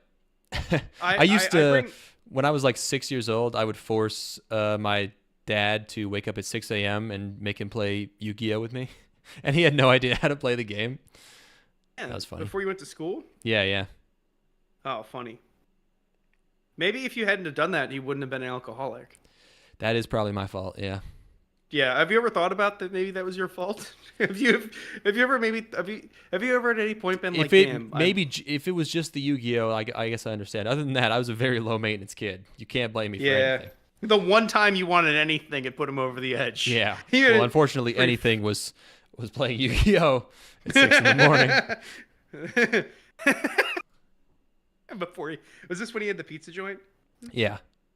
Yeah, the man just wanted to sleep in and go be drunk at work, you know. Digimon card game has the most card drive of any TCG I've played. Yeah, they want you to get a lot of those cards. They want you to love all the cards.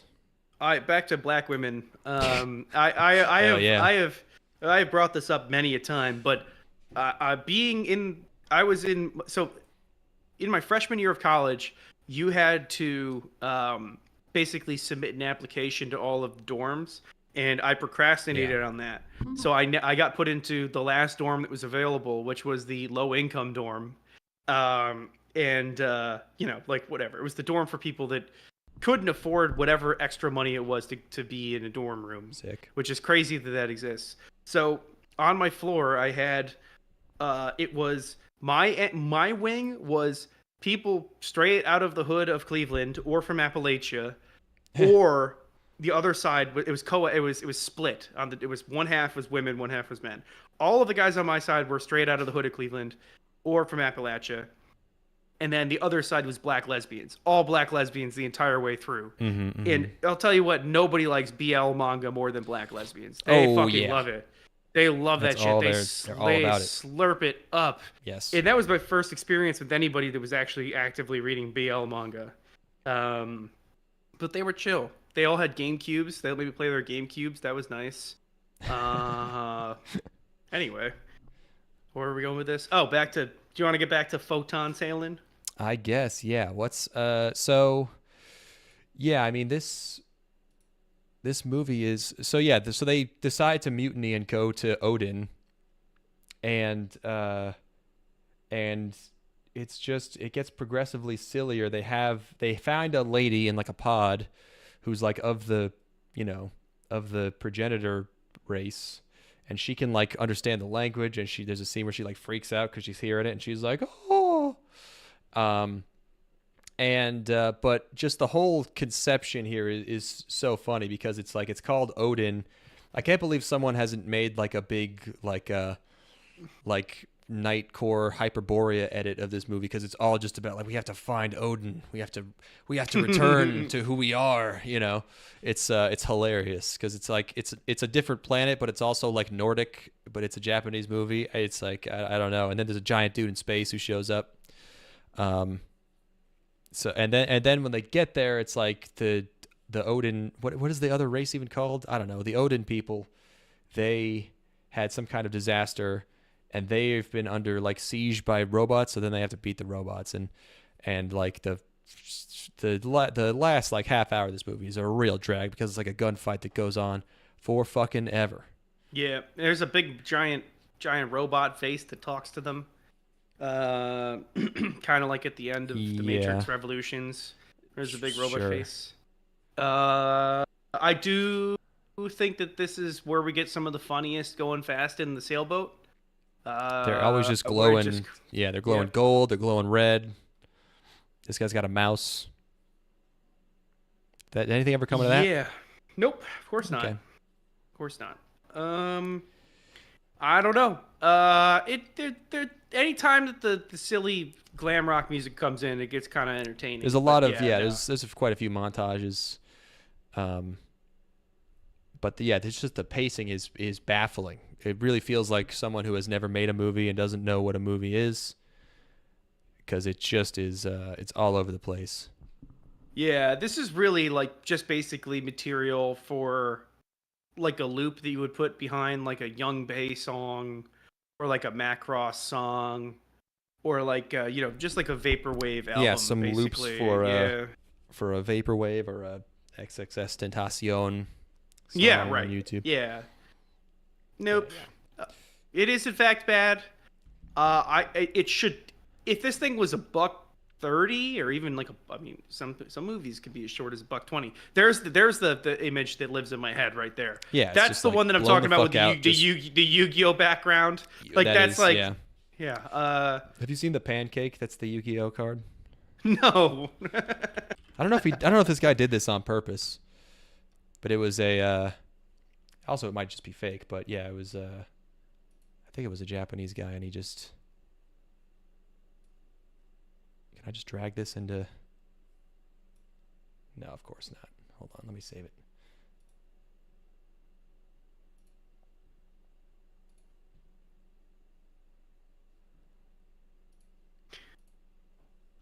Yeah, I mean, even if you just reframed that ship and made it a little larger on the screen and then rotated it about 20, 30 degrees. Mm-hmm. What is this? It's a Yu-Gi-Oh pancake. What makes it a Yu-Gi-Oh pancake? Look at the card. It's the back of a card. Oh shit! Oh, it totally is. That rules. That's a nice little pancake maker there. That's a cool specialty pan. I think isn't that normally for omelets, like the Asian omelets, where like you flip it and it's like gooey in the center, or maybe French, whatever those whatever those really soft omelets are. I think that's for making those. But hey, nice pancake in there. Why not? Sure. Yeah. That's awesome. That'd be a sign. I would have to take back the the mantle, whatever the expression is. Get back in the saddle. It would be your time to duel. It would be It's time to get your game. It would be time to get your game on. Mm-hmm. And play your cards right. After school. What else? Would you got anything else about Photon sailing to the moon? It's just really, really hard to tell where anyone is and what the problem is and why it's happening. But it should be shorter. That's one thing. It should be shorter. It should have less ideas, but also more ideas, like characters. And this would be if this were like an hour, it'd be a great proof of concept for an anime series. Yes. Or just another movie that's better. Like, hey, this is my idea. We could make a real movie out of this, maybe. Okay. This would be addition by subtraction. This would be a thing where you just hone it down to people running through hallways and ships glowing and people pulling big levers, and I think we got it hit. If you did just like, it would actually have been better if they just decided, like, you know what, this is unsalvageable. Let's find a fucking band and make this whole thing a music video for an album, like a whatever, like The Wall, or like this is just a music video now. Even though it doesn't look that good, but like it still works better as that, because it's just there's so many weird styles going on. Like there's electric dragons going through space at one point. Why? I don't know. There's like glowing roses. Totally there's right. Big floating guys. Yeah. This thing looks awesome. This is the best looking thing in the whole movie. This fucking this crazy shiny like it looks like it's what does it look like? It's like a scorpion almost or something. Yeah, or it looks like Battlestar is what it looks like. That's what Battlestar ships look like. Okay. Yeah. But it just has the that's like super 80s look, Yeah, no, totally. You're so right. It's like if they had just made this as a concept to go along with an hour-long concept album, this would be the bomb. If there was no narrative at all, it would really elevate this thing. Because the narrative there now is nothing but a detriment. It gets in the way of the stuff that I really want, Yeah. Yeah, it's not there. It's no Sonic 3, that's for sure. It's no Sonic 3. There sure are a lot of glowy lights, though. You got to give it credit for that. It was going for something. But yeah, it was, as described, pretty much a mess. We're not in season right now, are we? What was the last thing we watched? We did... Oh, yeah. No, it's time. It's probably tomorrow. Oh, everything starts. Oh, my God. Well, that's fine. You know what? We don't have to put any effort to coming up with what we're going to watch, because it's going to just happen. It's winter time, baby. Episode 1... Yeah, no, it starts... The most stuff starts a week from now. Yeah. But, oh, really? Usually it starts right at the beginning of January. It looks like sequels are starting at the beginning of January, but I'm not seeing any... Hold on, let me see. Sort by next airing episode. We'll sort it by sequel start date. Nope. Yeah, no. One episode has already aired. S-rank monster no behemoth has already aired. Yes. Yeah. There's 10 shows that have already aired. We're in it. We got an Okinawa show with brown butts. What's going on here? Really? Teruaki Nakamura transferred to a school in Okinawa and developed a crush on a girl named Kion-san, but I don't understand her dialect. Higa-san is always helping me by translating the dialect. A slightly different cultural love starts in the southern island. I'm in! That could be fun. Okinawa? Okay, I love Okinawa, even though I've never been, and I really want to go. Yeah, Okinawa sounds great. The title is, I fell in love with an Okinawan girl, but I just wish I knew what she was saying. Same. Sounds like Steven's problem. Yeah, I guess we're in it. That's good. That's good. This is a good period for me right now to do. You're ready. Yeah, I'm ready to do me a season. I'm ready to do me a season here. What else is looking good here? Oh boy, more Bang Dream. Me every night when I go to sleep. Wasn't there already a show called Sora Iro Utility? I guess it was Sora Iro, a different word. Let's see. At this rate, I'll just graduate as plain background character A. Oh no. Oh wait, hold on. Leaving school behind, Minami searches for her own special uniqueness. She stumbles upon the nearby golf practice range by chance. Approached by part-time worker Haruka Akane, Minami grasps the golf club. The utility. Wow. Winning is not the only thing in golf. Everything related to golf is enjoyable. I'm ready. I'm ready for some golf anime. Another golf anime? Yeah. Sure, why not? Fuck it, dog. The 4th season of Dr. Stone is called Dr. Stone Science Future. Hell yes. Some boy shows. There's stuff. We got a Yeah, 20th there's some anniversary farming, Precure there's project elves. Great. aimed It's at a show growing up called fans. Oh boy. Baban Vampire.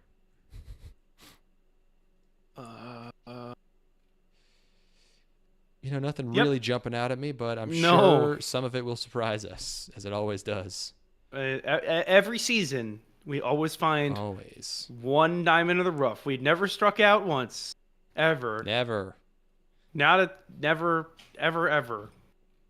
Can't even imagine such a thing. No. Anime would never do us like that. No. We got shorts. We got a couple of shorts this time. They're all like the 14th season of something. Oh, this one's new. Neat Kunoichi Tonaze, blah, blah, blah. In order to protect an ordinary businessman, Tsukasa Atsumi from demons, a genius Kunoichi Shizuri Idira signs a master servant contract with him on the condition that she stays with him. Despite her cool appearance of defeating demons, Shizuri is an otaku neat. Oh my gosh, that's great. Wow, what a concept.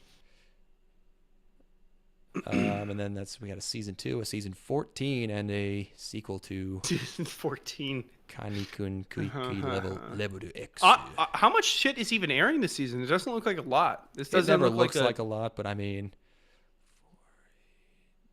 All right, let's call it. Let's call it what the best show is going to be this season.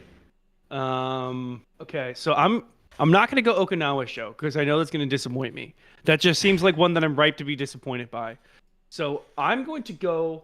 The best show of the season is going to be Kono Kaisha ni Suki na Hito ga Imasu, which is which one? Is I have a crush at work. Can you keep a secret? Okay.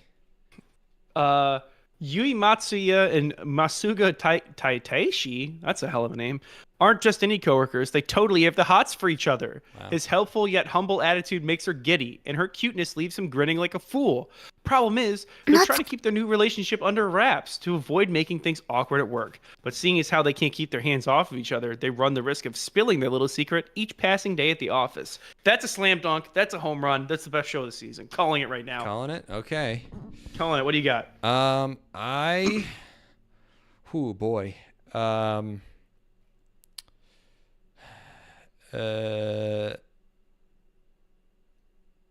There's this show. It's a bunch of girls standing like on a mountain.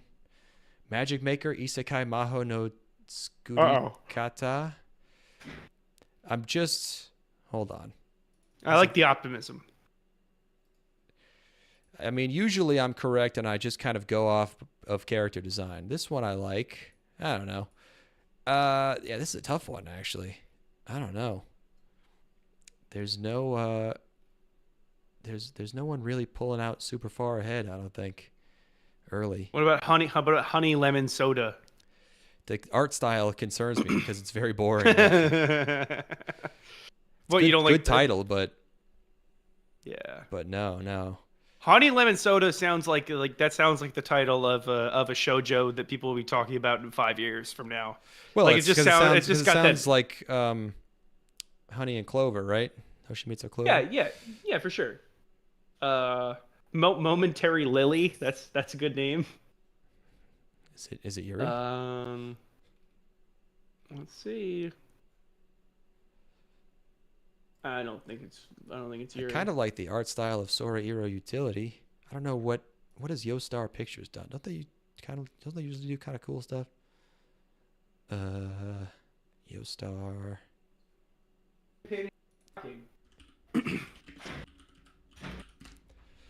Yostar Pictures. What if they? Oh yeah.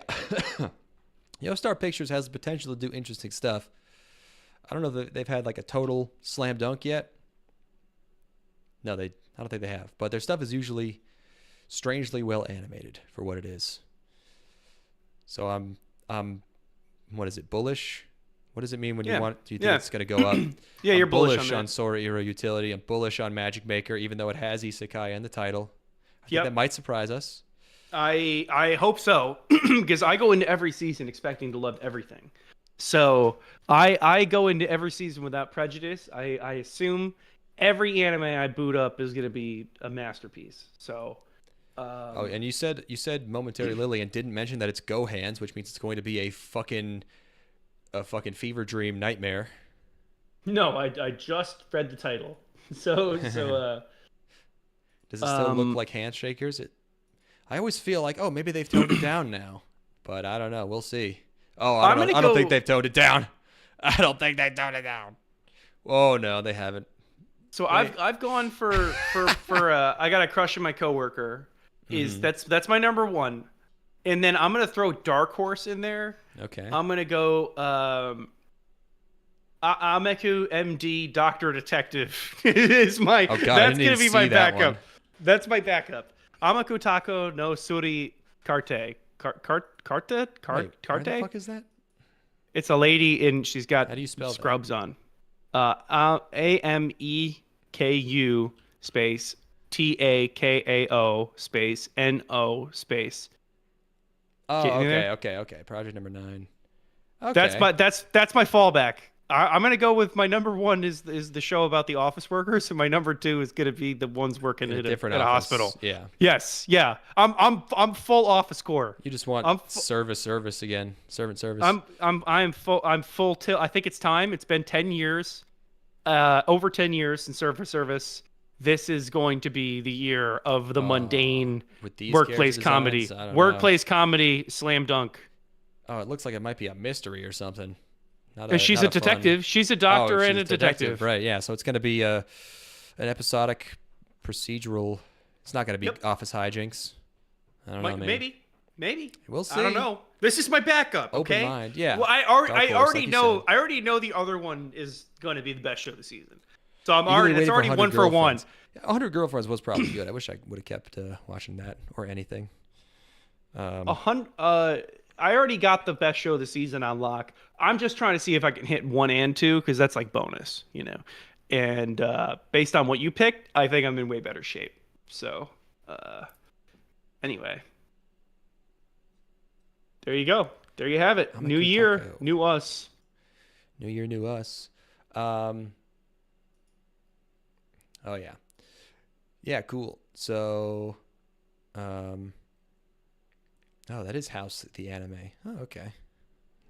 House. YouTube gives me a lot of House shorts, and I never watched a lot of House. But I think House might be kind of good. Have you been drinking a lot of cum recently? No. He would be like, he'd be like, you're supposed to microwave it first. And then the patient would be like, what? And he'd be like, all the cum you're drinking. I'm not drinking a lot of cum.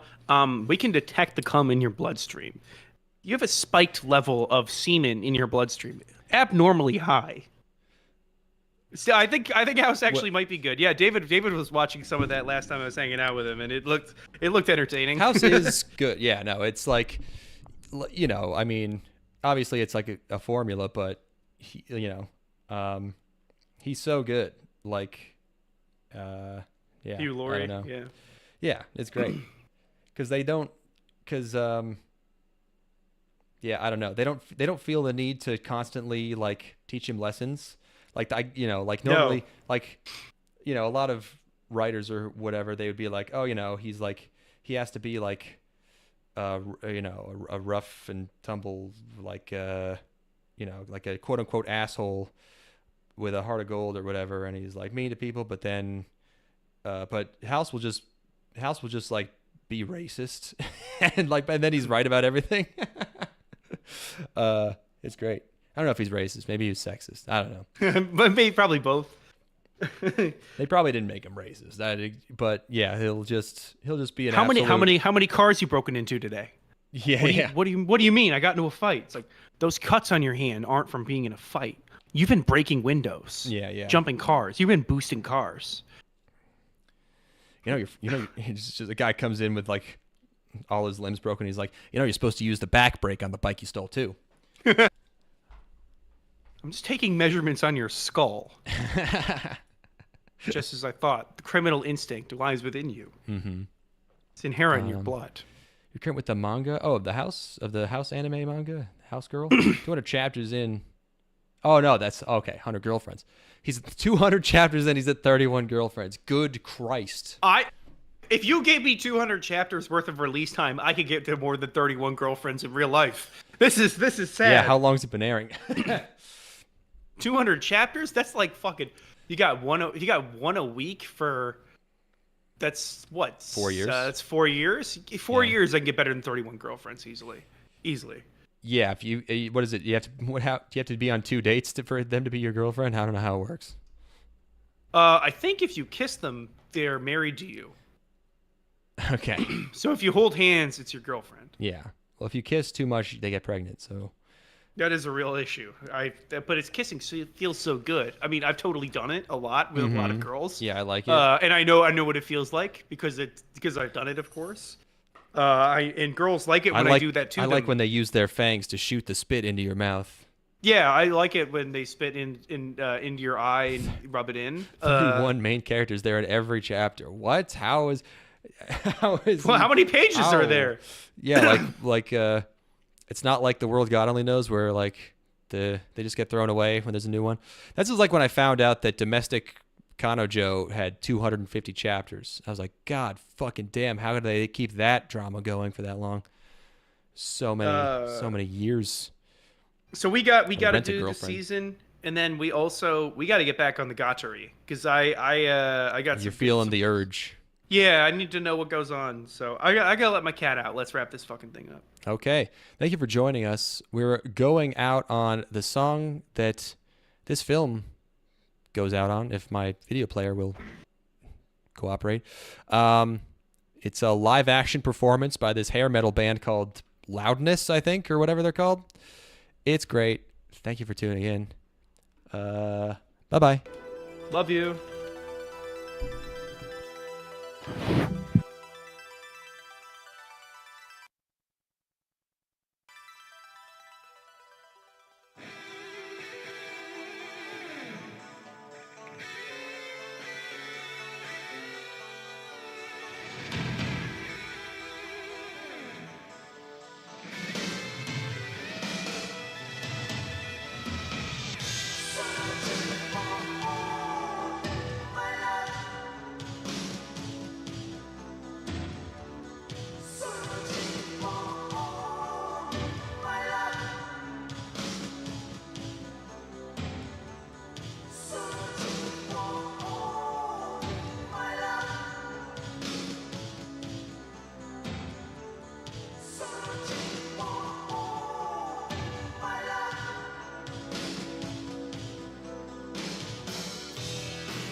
Searching for